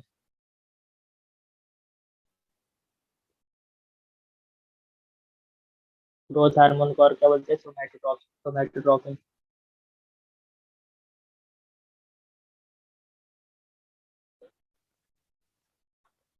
सोमैटोट्रोपिन हार्मोन बोलते हैं, सोमैटोट्रोपिन से बोलते हैं। दूसरा होता है थायराइड स्टिमुलेटिंग हार्मोन। तीसरा होता है एडिनोकॉर्टिकोट्रोपिक हार्मोन। एडिनोकॉर्टिकोट्रोपिक हार्मोन कहाँ से रिलीज होते हैं? कॉर्टिकोटाइप सेल से रिलीज होते हैं। इसका सेल लिख लेते हैं हम, क्योंकि इधर पे काम आएगा। बाकी दो के सेल नहीं लिखते। इसका ये कौन से सेल से रिलीज होता है? थर्ड नंबर वाला कॉर्टिकोट्रोप सेल। ये क्यों लिख रहा हूँ, जरूरी है। कॉर्टिकोट्रोप सेल जो रहती है उससे दो हार्मोन रिलीज होते हैं। एक हार्मोन पार्ट होता है, एक हार्मोन पार्ट होता है किसका? पास इंटरमीडिया का, जिसको बोलते हैं एमएसएच। अरे एक हार्मोन जो रिलीज करता है वो पार्ट होता है पास डिस्टेलिस का, जिसको बोलते हैं एसीटीएच, एडिनोकॉर्टिकोट्रोप रिलीज, एडिनोकॉर्टिकोट्रोपिक हार्मोन। अब एक होता है कौन सा? गोनेडोट्रोप्स, गोनेडोट्रोप। ये कौन कौन से होते हैं? ये होते हैं ल्यूटेनाइजिंग हार्मोन और फॉलिकल स्टिमुलेटिंग हार्मोन। लास्ट बचा प्रोलेक्टिन।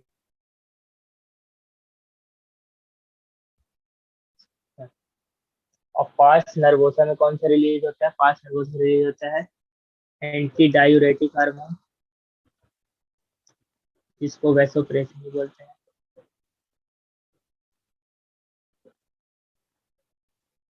और एक रिलीज होता है ऑक्सीटोसिन, ये याद रखो। फंक्शन क्या होता है अलग से देखेंगे। अब इसके बाद नेक्स्ट ग्लैंड कौन सी रहती है? थायराइड रहती है। थायराइड के बारे में पढ़ते हैं, ये लिखो।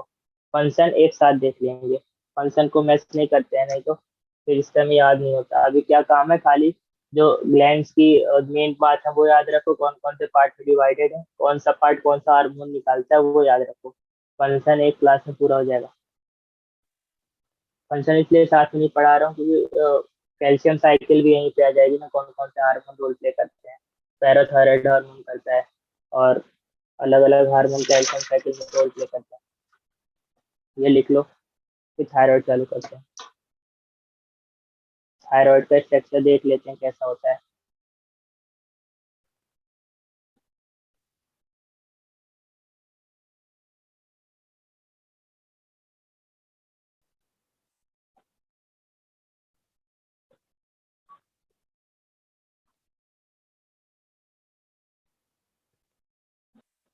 चलो ये देख करते हैं।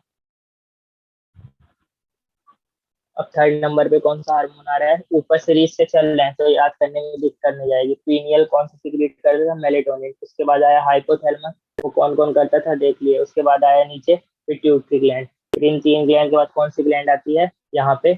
जो ट्रैकिया के नीचे प्रेजेंट रहती है, ट्रैकिया के ऊपर रहती है और लेरिंग्स के नीचे प्रेजेंट रहती है, उसको बोलते हैं थायराइड ग्लैंड। थायराइड ग्लैंड के बारे में फंक्शन एक साथ देख लेंगे। एटलीस्ट चार तीन जो मेन मेन है वो तो देख लेंगे। देखो थायराइड ग्लैंड थर्ड नंबर पे आती है, थायराइड ग्लैंड।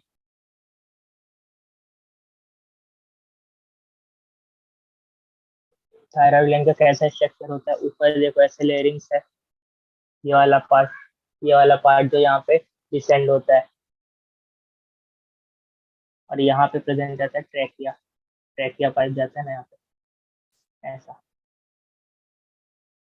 इन दोनों के बीच एक ग्लैंड होती है, बटरफ्लाई शेप में, इसको बोलते हैं थायराइड ग्लैंड।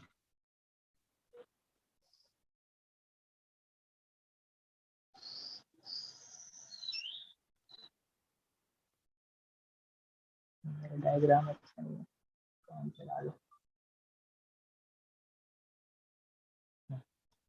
ये होती है बटरफ्लाई शेप ग्लैंड। यहाँ पे खूब सारे स्ट्रोमा टिश्यू रहते हैं, ऐसे ऐसे काफी सारे स्ट्रोमा टिश्यू रहते हैं, और जिसके जिसके पास दो टाइप के सेल होते हैं, फॉलिकुलर और पैराफॉलिकुलर। यहाँ पे खूब सारे ऐसे सेल रहते हैं। और अगर इसको पीछे मोड़ के देखोगे, इसको पीछे घुमा के देखोगे, तो इसके यहाँ पे दो लोब्स हैं, और हर हर एक लोब्स में दो दो पीछे साइड देखोगे तो अलग से क्या प्रेजेंट रहती है, पैराथायरॉइड हार्मोन प्रेजेंट है, पैराथायरॉइड ग्लैंड को बाद में देखेंगे। तो ये स्ट्रक्चर देख रहे हो ऐसा बना हुआ है, लेकिन यहाँ पे पीछे साइड अगर देखोगे तो यहाँ पे एक दूसरे से ज्वाइंट होने के लिए कोई स्ट्रक्चर होगा, जिसको इस्थमस बोलते हैं। क्या बोलते हैं? इस्थमस। ये क्या करता है? ज्वाइंट करके रखता है दोनों लोब्स को। इस्थमस। दोनों लोब, दो लोब्स रहते हैं इसके, हर two lobes, each lobe of trachea, two lobes each side of the trachea, both lobes contain by a connected by a isthmus. और इधर कौन सा प्रेजेंट रहता है? यहाँ फॉलिकल सेल प्रेजेंट रहता है, स्ट्रोमा रहता है, two pair of each parathyroid gland are present on thyroid gland. इसको जब उल्टा करोगे ना, इसको जब पीछे साइड देखोगे तो यहाँ पे ऐसे चार पेयर दिखेंगे, जब रिवर्स करके देखोगे पीछे साइड, पीछे साइड इसके पैराथायरॉइड ग्लैंड प्रेजेंट रहती है, पैराथायरॉइड ग्लैंड। इसके बारे में पढ़ेंगे। ये क्या, दो लोब्स रहते हैं जिसके थायराइड ग्लैंड के हर हर एक ईच लोब में दो दो के सेट प्रेजेंट रहती है, पैराथायरॉइड ग्लैंड चार होती है। आओ अब इसको थोड़ा देखते हैं बड़ा करके कि कौन कौन से सेल होते हैं यहाँ पे। तो पैराथायरॉइड ग्लैंड इरेज कर रहा हूँ। इमेजिन करो अगर यहाँ पे एक ट्रांसफर सेक्शन कर दें, ट्रांसफर सेक्शन करके इस पार्ट को जूम करते हैं तो कैसा बनेगा। आओ यहाँ पे देखते हैं, ऐसा होगा कुछ। मैंने कुछ पार्ट कट कर लिया, फिर माइक्रोस्कोप के अंदर उसको देखा तो वहाँ क्या क्या प्रेजेंट होगा। देखो थायराइड ग्लैंड, हर तरह ग्लैंड ऐसी टाइप होती है, एंडोक्राइन्स, सब कुछ कुछ प्रेजेंट होगा। तो मैंने कट किया, ये सेल्स होंगे यहाँ पर।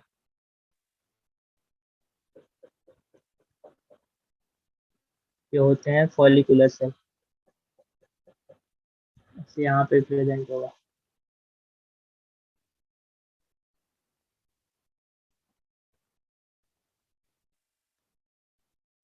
इसी का एक कट डाउन वर्जन है।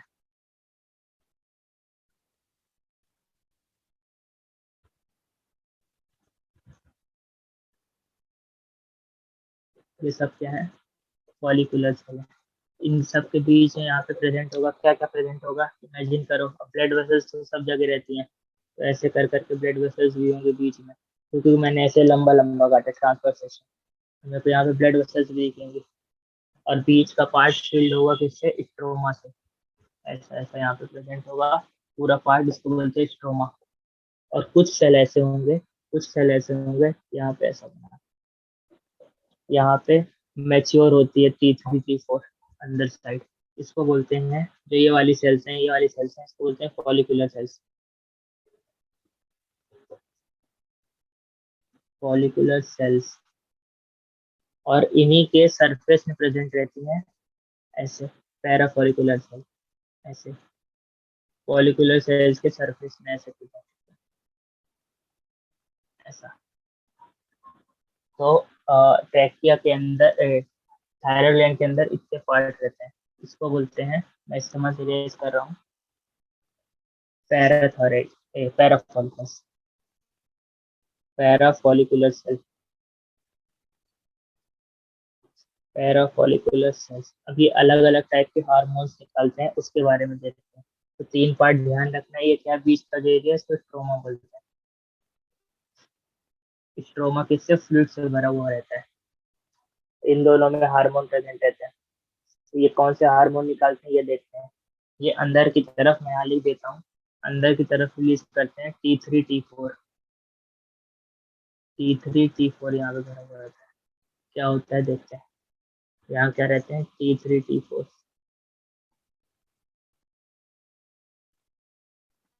अंदर की तरफ सिक्रीट करते हैं कौन से फॉलिकुलर। सेकेंड ये लिखो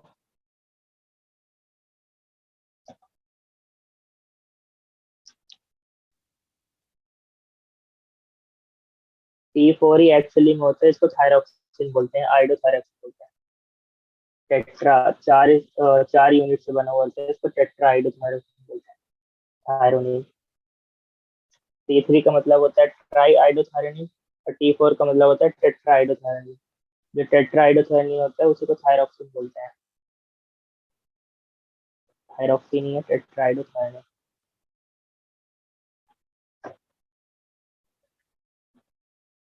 छोटा चैप्टर ही है, हो जाएगा 2-3 साल। इसके बाद यही 2-3 ग्लैंड है बड़ी बड़ी, जो ऊपर की देख लिया अपन ने, एक ये हो जाएगी और एक एड्रिनल हो जाती है। ये तीनों के थोड़ा फंक्शन डिटेल में देखने पड़ते हैं, बाकी सब तो जल्दी जल्दी हो जाते हैं छोटी छोटी ग्लैंड। चलो अब ये रेस करते हैं और देखते हैं कौन कौन सा हार्मोन रिलीज करता है। ये वाला पार्ट में रेस करता हूँ। आओ देखते हैं सबसे पहले फॉलिकुलर सेल कौन कौन सा हार्मोन रिलीज करते हैं। फॉलिकुलर सेल कैसे करती हैं वो फंक्शन में देखेंगे। कौन कौन से होते हैं ये याद कर लेते हैं, T3 and T4। What is T3? T3 होता है ट्राई आइडो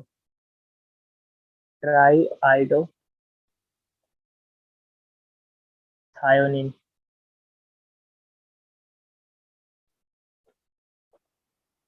ये होता है टेट्रा आइडोथायोनिन।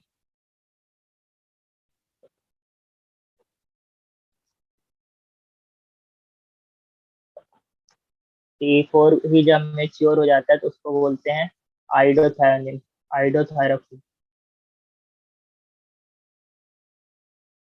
जिसको थायरॉक्सिन भी बोलते हैं। कैसे होता है मेच्योर वो सब देखेंगे। ये रिलीज होता है फॉलिकुलर सेल से। फंक्शन देखेंगे अलग से, पहले भी हार्मोन को याद कर लो। और एक देखो पैरा फॉलिकल। एक सेल ये हो गया जो साइड, ये अंदर के साइड प्रेजेंट है, और जो सरफेस में प्रेजेंट है पैरा फॉलिकुलर, वो कौन सा रिलीज करता है।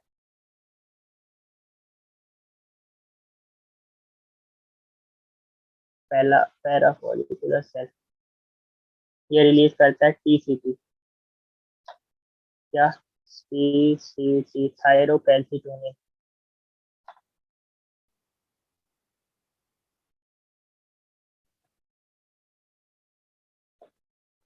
बहुत इंपॉर्टेंट हार्मोन है, कैल्शियम रेगुलेशन में इसका बहुत बड़ा रोल रहता है, इसलिए मैं भी नहीं पढ़ा रहा हूँ। इसका उल्टा होता है जो पैराथायराइड हार्मोन करते हैं। ब्लड से कैल्शियम लेके हार्मोन में डिपोजिशन करता है, एक कैल्शियम हार ब्लड से लेके बोन से डिपॉजिट करता है एक हार्मोन बोन से लेके ब्लड में लाता है। तो उसकी पूरी एक साइकिल बनती है, एक टेबल में बनाऊंगा, उसमें जितने हार्मोन है ये वाले कैल्शियम चैन के, वो सब साथ में कवर हो जाएंगे, इसलिए मैं भी अलग अलग फंक्शन नहीं लिखवा रहा हूँ, एक साथ सब फंक्शन देख लेंगे। अब देखो, ये हो गया थायराइड। एक होती है पैराथायराइड। पैराथायराइड क्या होती है? इस थायराइड के पीछे प्रेजेंट रहती है, छोटी सी है, यहीं पे देख लेते हैं।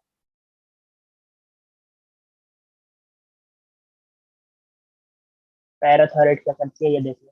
पैराथायराइड जो रहती है, पैराथायराइड में इसका एक अपोजिट हार्मोन निकलता है, जिसको बोलते हैं पैराथायराइड हार्मोन। बस एक ही हार्मोन रिलीज करते हैं, इसका अपोजिट फंक्शन होता है T3 से। बस ये हार्मोन याद कर लो।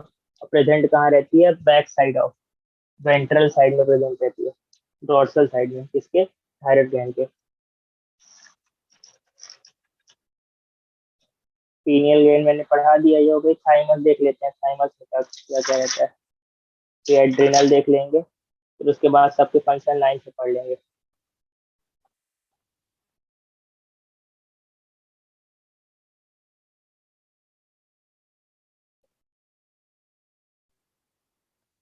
थाइमस भी छोटा सा ही है, इरेज कर रहा हूँ।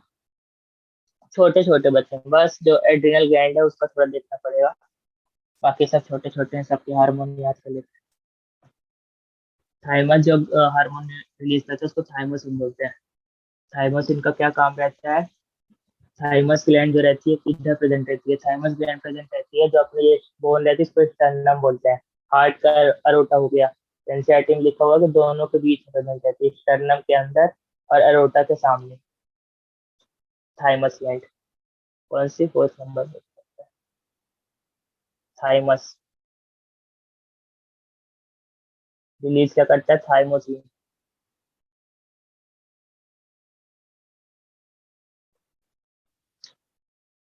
थाइमोसिन प्रेजेंट कहाँ पे होती है? ये होती है between sternum and between sternum and aorta.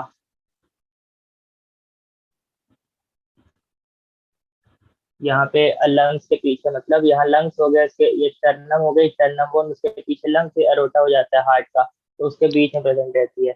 इसलिए एनसीईआरटी में दिया हुआ है कि वेंट्रल साइड, वेंट्रल मतलब होता है सामने, अरोटा के वेंट्रल साइड में प्रेजेंट है। लोकेशन तो खुद की बॉडी में ही रहती है, याद हो जाती है। इसका फंक्शन क्या होता है? ये सेल मीडिएट बॉडी में इम्यूनिटी बढ़ाता है। थाइमस एक्चुअली में क्या होता है, जब हम छोटे रहते हैं तो एक स्टेज तक बढ़ती है, एक स्टेज तक थाइमस बढ़ती है, क्योंकि इम्यूनिटी की बहुत ज्यादा जरूरत होती है। थाइमस ग्लैंड हमेशा बढ़ती हुई रहती है एक पर्टिकुलर एज तक, एक पर्टिकुलर एज तक बढ़ती हुई रहती है, लेकिन फिर एक एज होने के बाद वापस से डिक्रीज होकर डिसअपियर हो जाती है, ऐसा। इसीलिए बोलते हैं एज, ओल्ड एज आते आते इम्यूनिटी खत्म हो जाती है, इसीलिए यहाँ तक इम्यूनिटी बढ़ती है।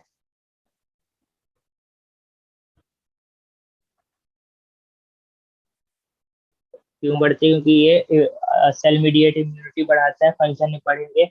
और लिम्फोसाइट के फॉर्मेशन कराता है, टी लिम्फोसाइट, बी लिम्फोसाइट, अलग अलग फंक्शन होते हैं। और फिर उसके बाद ये डिक्रीज होने लगती है, फिर डिसअपियर हो जाती है, इसकी वजह से बॉडी की इम्यूनिटी खत्म हो जाती है। चलो एड्रिनल ग्लैंड मैं लिख रहा हूँ, एड्रिनल ग्लैंड के बारे में समझ लेते हैं क्या क्या रहता है।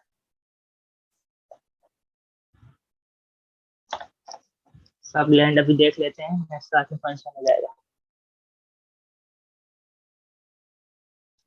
तो इसमें डालो एड्रिनल।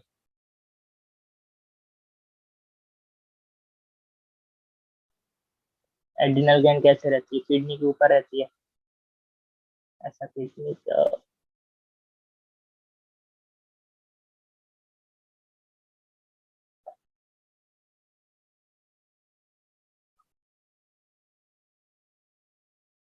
किडनी के ऊपर ऐसे प्रेजेंट होती है।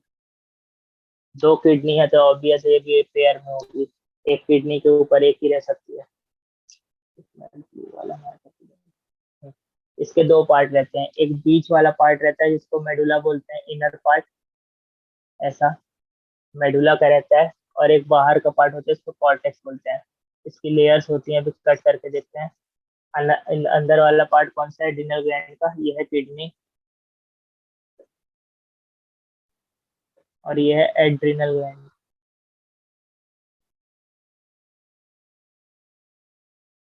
अंदर वाले पार्ट को बोलते हैं मेडुला। यही सब हार्मोन निकलते हैं। मेडुला हो गया। ये कहाँ प्रेजेंट है? Inner side. और आउटर साइड का जो एरिया रहता है, जो काफी लेयर्स में रहता है, उसको बोलते हैं कॉर्टेक्स। ये कौन सा है? Outer side. इसका भी डायग्राम सेम उसकी तरह बनता है, थायराइड की तरह, वैसे ही सेम फंक्शन रहता है।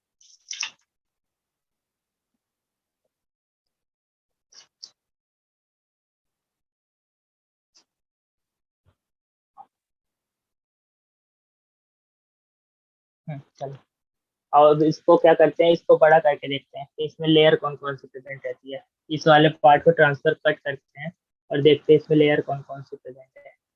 अंदर वाला पार्ट हो गया, इसको बोलते हैं मेडुला। फिर एक आती है पहली लेयर। एक्चुअली में ये क्या रहता है, 3 लेयर में डिवाइडेड रहता है। पहली लेयर, दूसरी लेयर, ये सब कॉर्टेक्स की लेयर है, और तीसरी लेयर, ऐसा रहता है। अंदर वाला पार्ट मेडुला हो जाता है, बाकी कॉर्टेक्स की लेंथ बढ़ती हुई रहती है। मिडिल वाला पार्ट होता है कॉर्टेक्स, ये पूरा पार्ट कॉर्टेक्स में रहता है।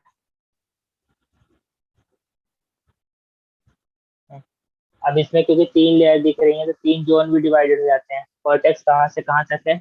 यहाँ से लेके यहाँ तक पूरा कॉर्टेक्स होता है। सॉरी, अंदर से भी हाँ, अंदर से लेके पूरा बाहर तक पूरा एक कॉर्टेक्स का एरिया रहता है, 3 पार्ट में डिवाइड रहता है। एक होता है आउटर पार्ट, इसको बोलते हैं जोना ग्लैमुलोसा। एक होता है इनर पार्ट, इसको बोलते हैं जोना फॉलिकुलर फॉलिकुलरिस। एक होता है जोना अंदर वाला, उल्टा लिख दिया क्या मैंने, जोना ग्लैमुलोसा नहीं, नहीं सही लिखा हुआ, जोना रेटिकुलरिस।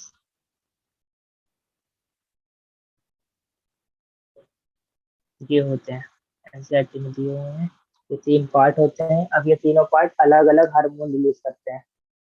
मिडिल वाला पार्ट होता है जिसको बोलते हैं जोना फेसिकुलरिस, फेसिकुलरिस, FACCI फेसिकुलरिस, FASSICULARIS फेसिकुलरिस।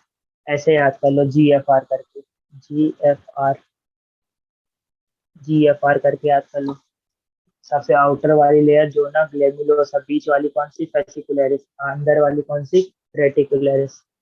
ऐसे याद हो जाएगा, आउटर इनर मिडल, GFR। ऐसा होता है।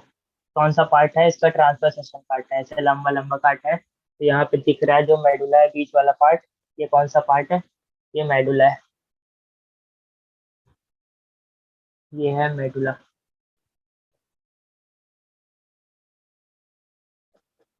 सब पार्ट अलग अलग डिफरेंट टाइप के हार्मोन्स निकालते हैं।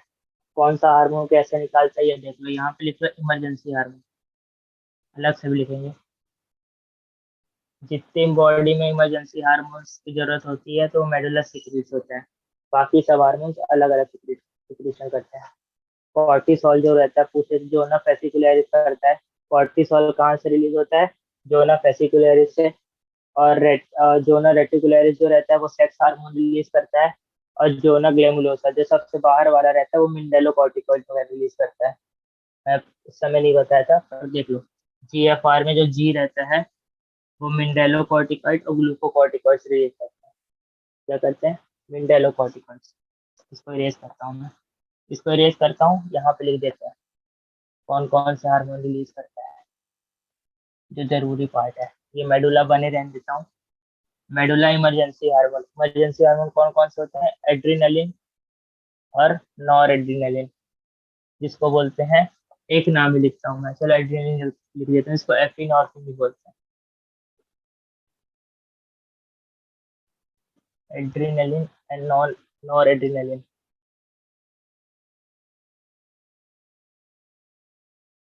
एड्रीनलिन और नॉन एड्रीनलिन कौन रिलीज करता है, दोनों को इमरजेंसी हार्मोन बोलते हैं। ये कौन से पार्ट से रिलीज होता है, एड्रिनल ग्लैंड के मेडुला पार्ट से। अब जोना वेसिकुलरिस, जोना लेम्युलोसा और जोना रेटिकुलरिस, इधर मैं GFR का लिख देता हूँ। आउटर लेयर, मिडिल लेयर और इनर लेयर। इनर लेयर कौन सी है, रेटिकुलरिस। तो जो आउटर लेयर होती है वो सिक्रीट करती है मिंडेलोकॉर्टिकॉइड्स।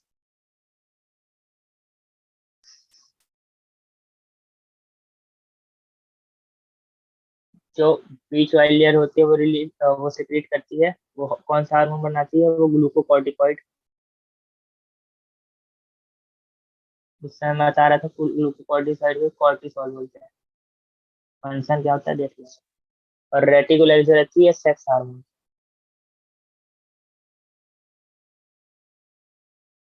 अब यहाँ पे समझना, दोनों में, मेल और फीमेल में, किडनी तो सब में रहती है, किडनी सब में है तो एडिनल ग्लैंड भी होगी, एडिनल ग्लैंड है तो जो ना रेटिकुलरिस भी होगा। चाहे मेल हो चाहे फीमेल, दोनों में एंड्रोजन भी निकलते हैं और एस्ट्रोजन भी निकलते हैं। ये कौन से, सेक्स हार्मोन। हाँ, ये मिंडेलोकॉर्टिकॉइड को एल्डोस्टेरोन बोलते हैं, एल्डोस्टेरोन, एल्डोस्टेरोन मेन हार्मोन इसका रहता है। अभी देखते हैं अलग से, ये सब क्या रहते हैं, कॉर्टिकॉइड ग्रुप्स रहते हैं जो मैं वहां बता रहा था। एनसीईआरटी में कॉर्टिसोल ही दिया हुआ है, लेकिन ये कॉर्टिकॉइड जो रहते हैं इसको ग्रुप ऑफ हार्मोन बोलते हैं। बहुत सारे हार्मोन्स रहते हैं, मेन मेन हार्मोन्स अपने को पढ़ना है यहाँ पे, जो एक एक दो दो एनसीईआरटी में दिया हुआ है। एंड्रोजन और एस्ट्रोजन दोनों निकलता है, कहाँ से, रेटिकुलरिस से। फिर डिपेंड करता है, अगर मेल है तो टेस्टिस होगी, टेस्टिस है तो क्या निकलेगा, एंड्रोजन, तो मेल करेक्टर ज्यादा आ जाता है। लेकिन निकलते दोनों हार्मोन है। अगर फीमेल है ओवरी तो एस्ट्रोजन सीक्रेट होंगे, तो वहाँ पे ज्यादा तो एस्ट्रोजन की वैल्यू बढ़ जाती है फीमेल्स में, और एंड्रोजन कम रहता है। लेकिन रेटिकुलरिस जो रहता है वो दोनों सीक्रेट करता है, तो ये बात याद रखना। किडनी क्योंकि दोनों प्रेजेंट रहती है। चलो लिख लो, मैं इसको रेज करता हूँ। अच्छा एक काम करो, मेन हार्मोन्स मिनरलोकॉर्टिकॉइड का यहाँ पे लिख लो, फिर फंक्शन पढ़ेंगे तो फिर डिटेल में देखेंगे। ये क्या था, मेडुला इमरजेंसी हार्मोन, इमरजेंसी के केस में मेडुला रिलीज करता है ये हार्मोन। इसको बोलते हैं, एक होता है एल्डोस्टेरॉन, और भी मैं ढूंढ रहा था लेकिन नहीं मिला, बस एल्डोस्टेरॉन। ये मेन हार्मोन है कौन सा, मिनरलोकॉर्टिकॉइड का। कोर्टिसोल मेन हार्मोन है किसका, ग्लूकोकॉर्टिकॉइड ग्रुप का। सेक्स हार्मोन में कौन से, एंड्रोजन और एस्ट्रोजन।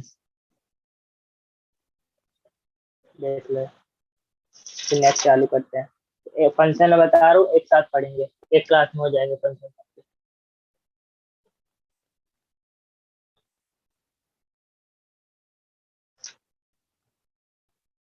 अब इसके बाद टेस्टिस और ओवरी में देख लेते हैं कैसा क्या रहता है। बहुत छोटा चैप्टर है ये।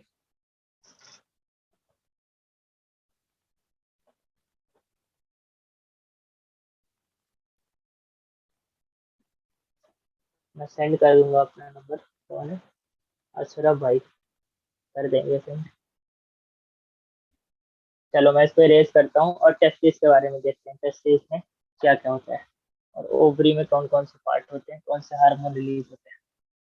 फंक्शन अलग से देख लेंगे, अभी खाली स्ट्रक्चर देख लेते हैं।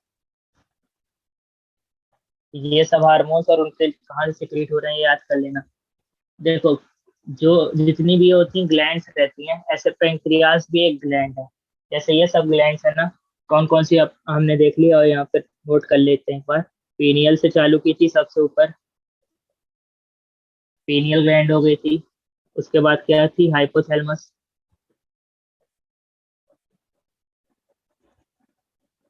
फिर क्या थी, पिट्यूटरी। फिर क्या था, ऐसे जब पढ़ते गए तो फिर आया थायराइड, आया फिर पैराथायराइड।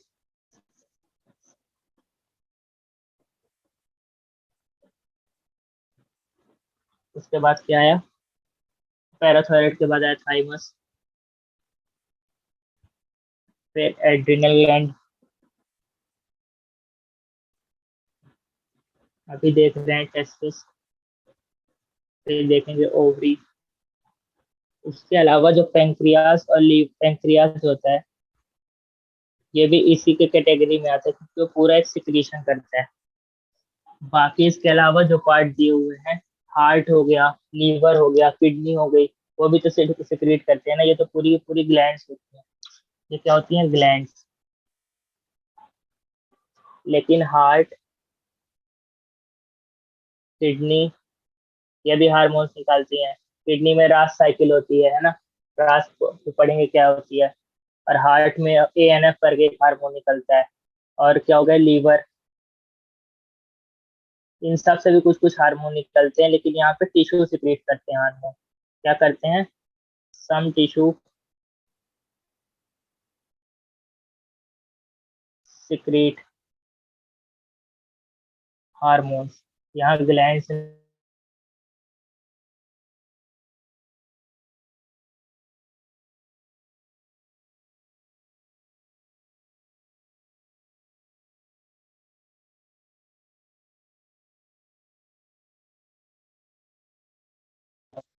तो वो सब क्या करते हैं, वो सब एक टिश्यू का फॉर्मेशन होता है, टिश्यू सिक्रीट करता है, ग्लैंड से नहीं होती है।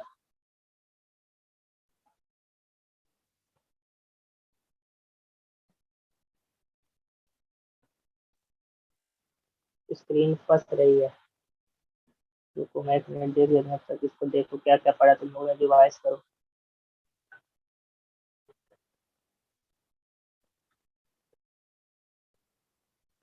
देखो टेस्टिस ओवरी कर लेने दो, फिर फिर क्लास एंड करेंगे। बस एक क्लास तो और बचा हुआ है, 1 से 1.5 क्लास में खत्म हो जाएगा। बहुत छोटा चैप्टर है। एक एक पार्ट करके करते तो अभी खाली हाइपोथैलेमस ही खत्म होता, क्योंकि फंक्शन सब पे देखने पड़ते हैं ना। फंक्शन एक साथ देखेंगे, फिर रिलेट करेंगे कि कहाँ पे कौन सी साइकिल में कौन सा हार्मोन हेल्प कर रहा है। रास साइकिल यहीं पे पढ़ लेंगे, जीएफआर पूरा यहीं पे पढ़ लेंगे। अभी हार्मोन से याद कर लो बस।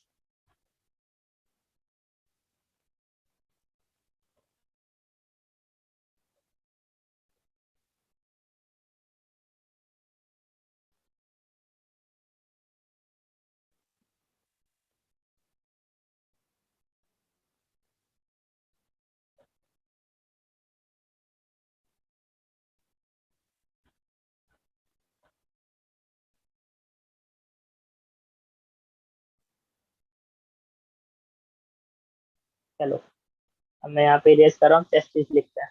टेस्टिस ओवरी बची है, देखो। फिर पेंक्रियास, लीवर, किडनी, ये सब छोटे छोटे हैं। क्या होता है, सब हार्मोन्स का आपस में रिलेशन होता है, इसलिए फंक्शन एक साथ पढ़ेंगे ना तो याद नहीं करना पड़ेगा, कनेक्शन बैठ जाएगा। पूरी कैल्शियम साइकिल देखने क्या होती है। अभी डालो टेस्टिस। टेस्टिस का स्ट्रक्चर ना बिल्कुल उसकी तरह होता है, उसकी तरह थायराइड ग्लैंड की तरह। देखो कैसे, अगर मतलब बनाना चाहो याद करने के लिए।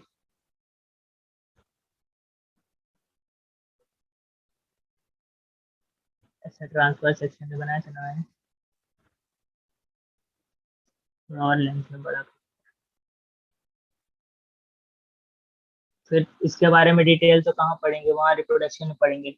अभी जितना काम का उतना अभी देख लेते हैं, फिर जब फंक्शन पढ़ेंगे फिर ड्रॉ कर लेंगे।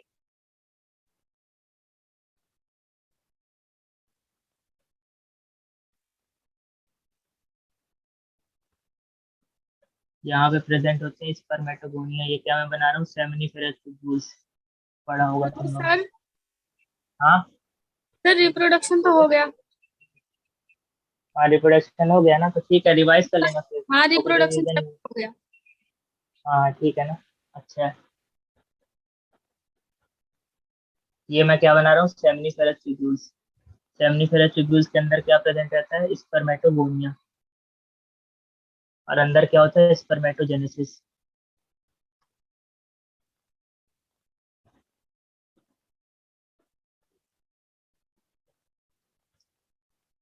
चलो ऐसे यहाँ पे मैं सेल बना देता हूँ। ऐसे यहाँ पे सेल्स रहती हैं जिसको स्पर्मेटोगोनिया बोलते हैं। तो क्या स्पर्म में कन्वर्ट होती हैं स्पर्मेटोजेनेसिस के थ्रू। ऐसे बना देता हूँ, ऐसे। ठीक है। ये सब क्या है, स्पर्मेटोगोनिया। यहाँ से स्पर्म बनता है और इसके बीच वाले पार्ट में जाता है, ऐसा ऐसा। ये जो एरिया रहता है वहां पे इसको क्या बोलते थे, ऐसे ही स्ट्रक्चर बनाता है, स्ट्रोमा बोलते थे। यहाँ इसको बोलते हैं इंटरस्टिशियल एरिया। इसको बोलते हैं इंटरस्टिशियल स्पेस।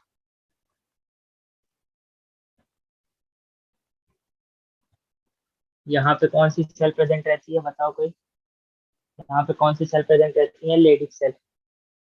और अंदर कौन सी सेल प्रेजेंट रहती है, सर्टोली सेल्स।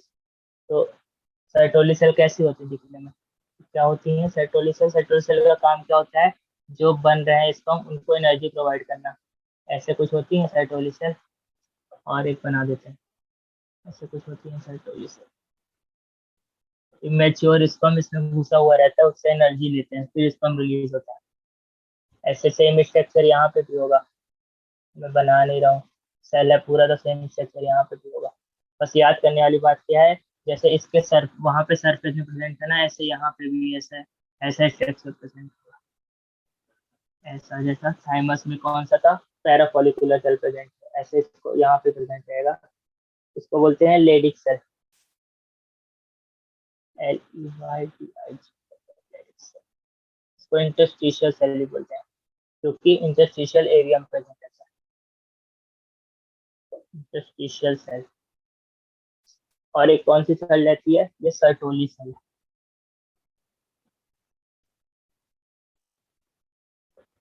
दोनों के सिक्रेशन देखो। सर्टोली सेल का काम क्या, सर्टोली सेल का काम होता है स्पर्म को मैच्योर करना। एक एबीपी करके एंड्रोजन बाइंडिंग प्रोटीन सिक्रीट करती है, इनहिबिन सिक्रीट करती है। ये क्या क्या सिक्रेट करती है? एबीपी, एंड्रोजन बाइंडिंग प्रोटीन, पढ़ा होगा तुम लोगों ने, एंड्रोजन बाइंडिंग प्रोटीन।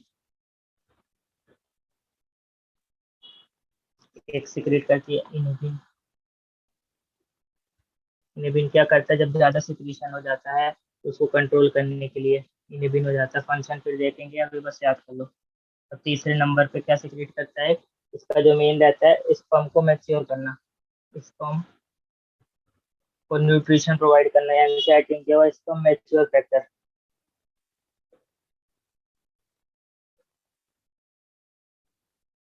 ये कौन सा पार्ट करता है? सर्टोली सेल का पार्ट करता है।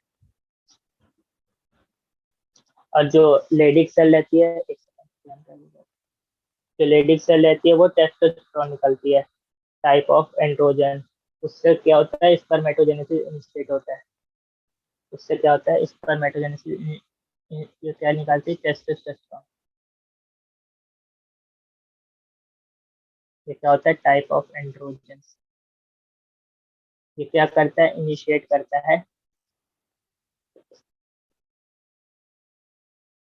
इनिशिएट करता है क्या? स्पर्मेटोजेनेसिस।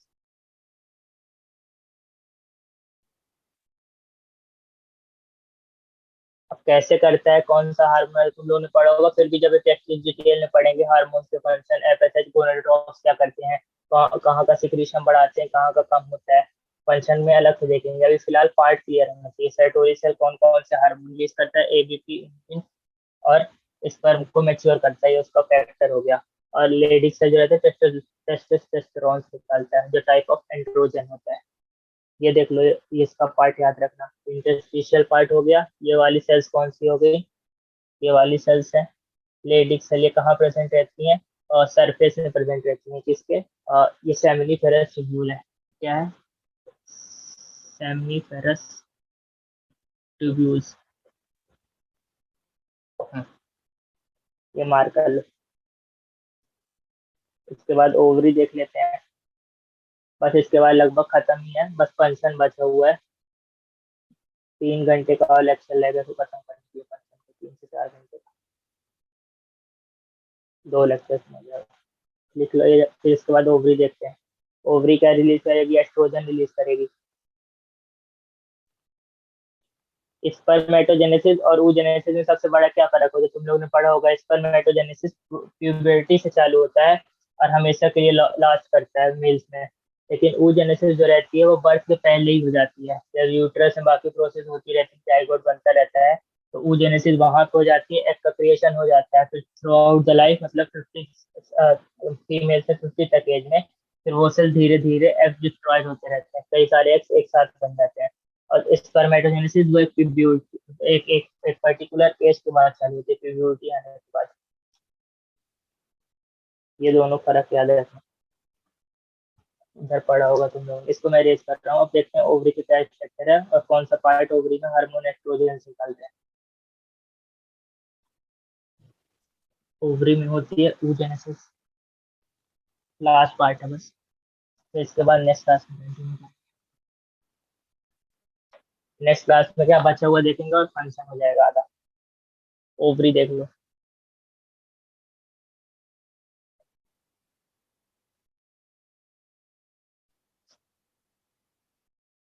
ओवरी, ओवरी का स्ट्रक्चर कैसा होता है? ऐसा कुछ होता है।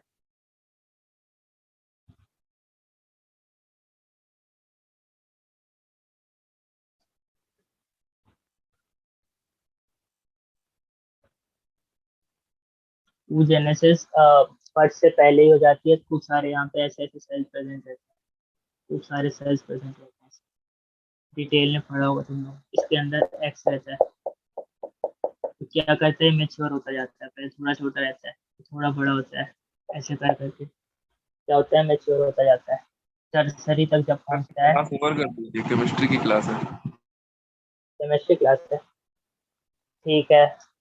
चलो हो गया, इसको यहाँ तक याद रखना। फिर 1.5 क्लास का है, 2 क्लास का और बचा हुआ है, कंप्लीट हो जाएगा। यहाँ तक के हार्मोन्स याद करके आना नेक्स्ट क्लास में। चलो हो गया, खत्म करते हैं। ओवरी से पढ़ेंगे और फिर हार्मोन्स के फंक्शन देखेंगे, कैल्शियम साइकिल देखेंगे कैसी होती है।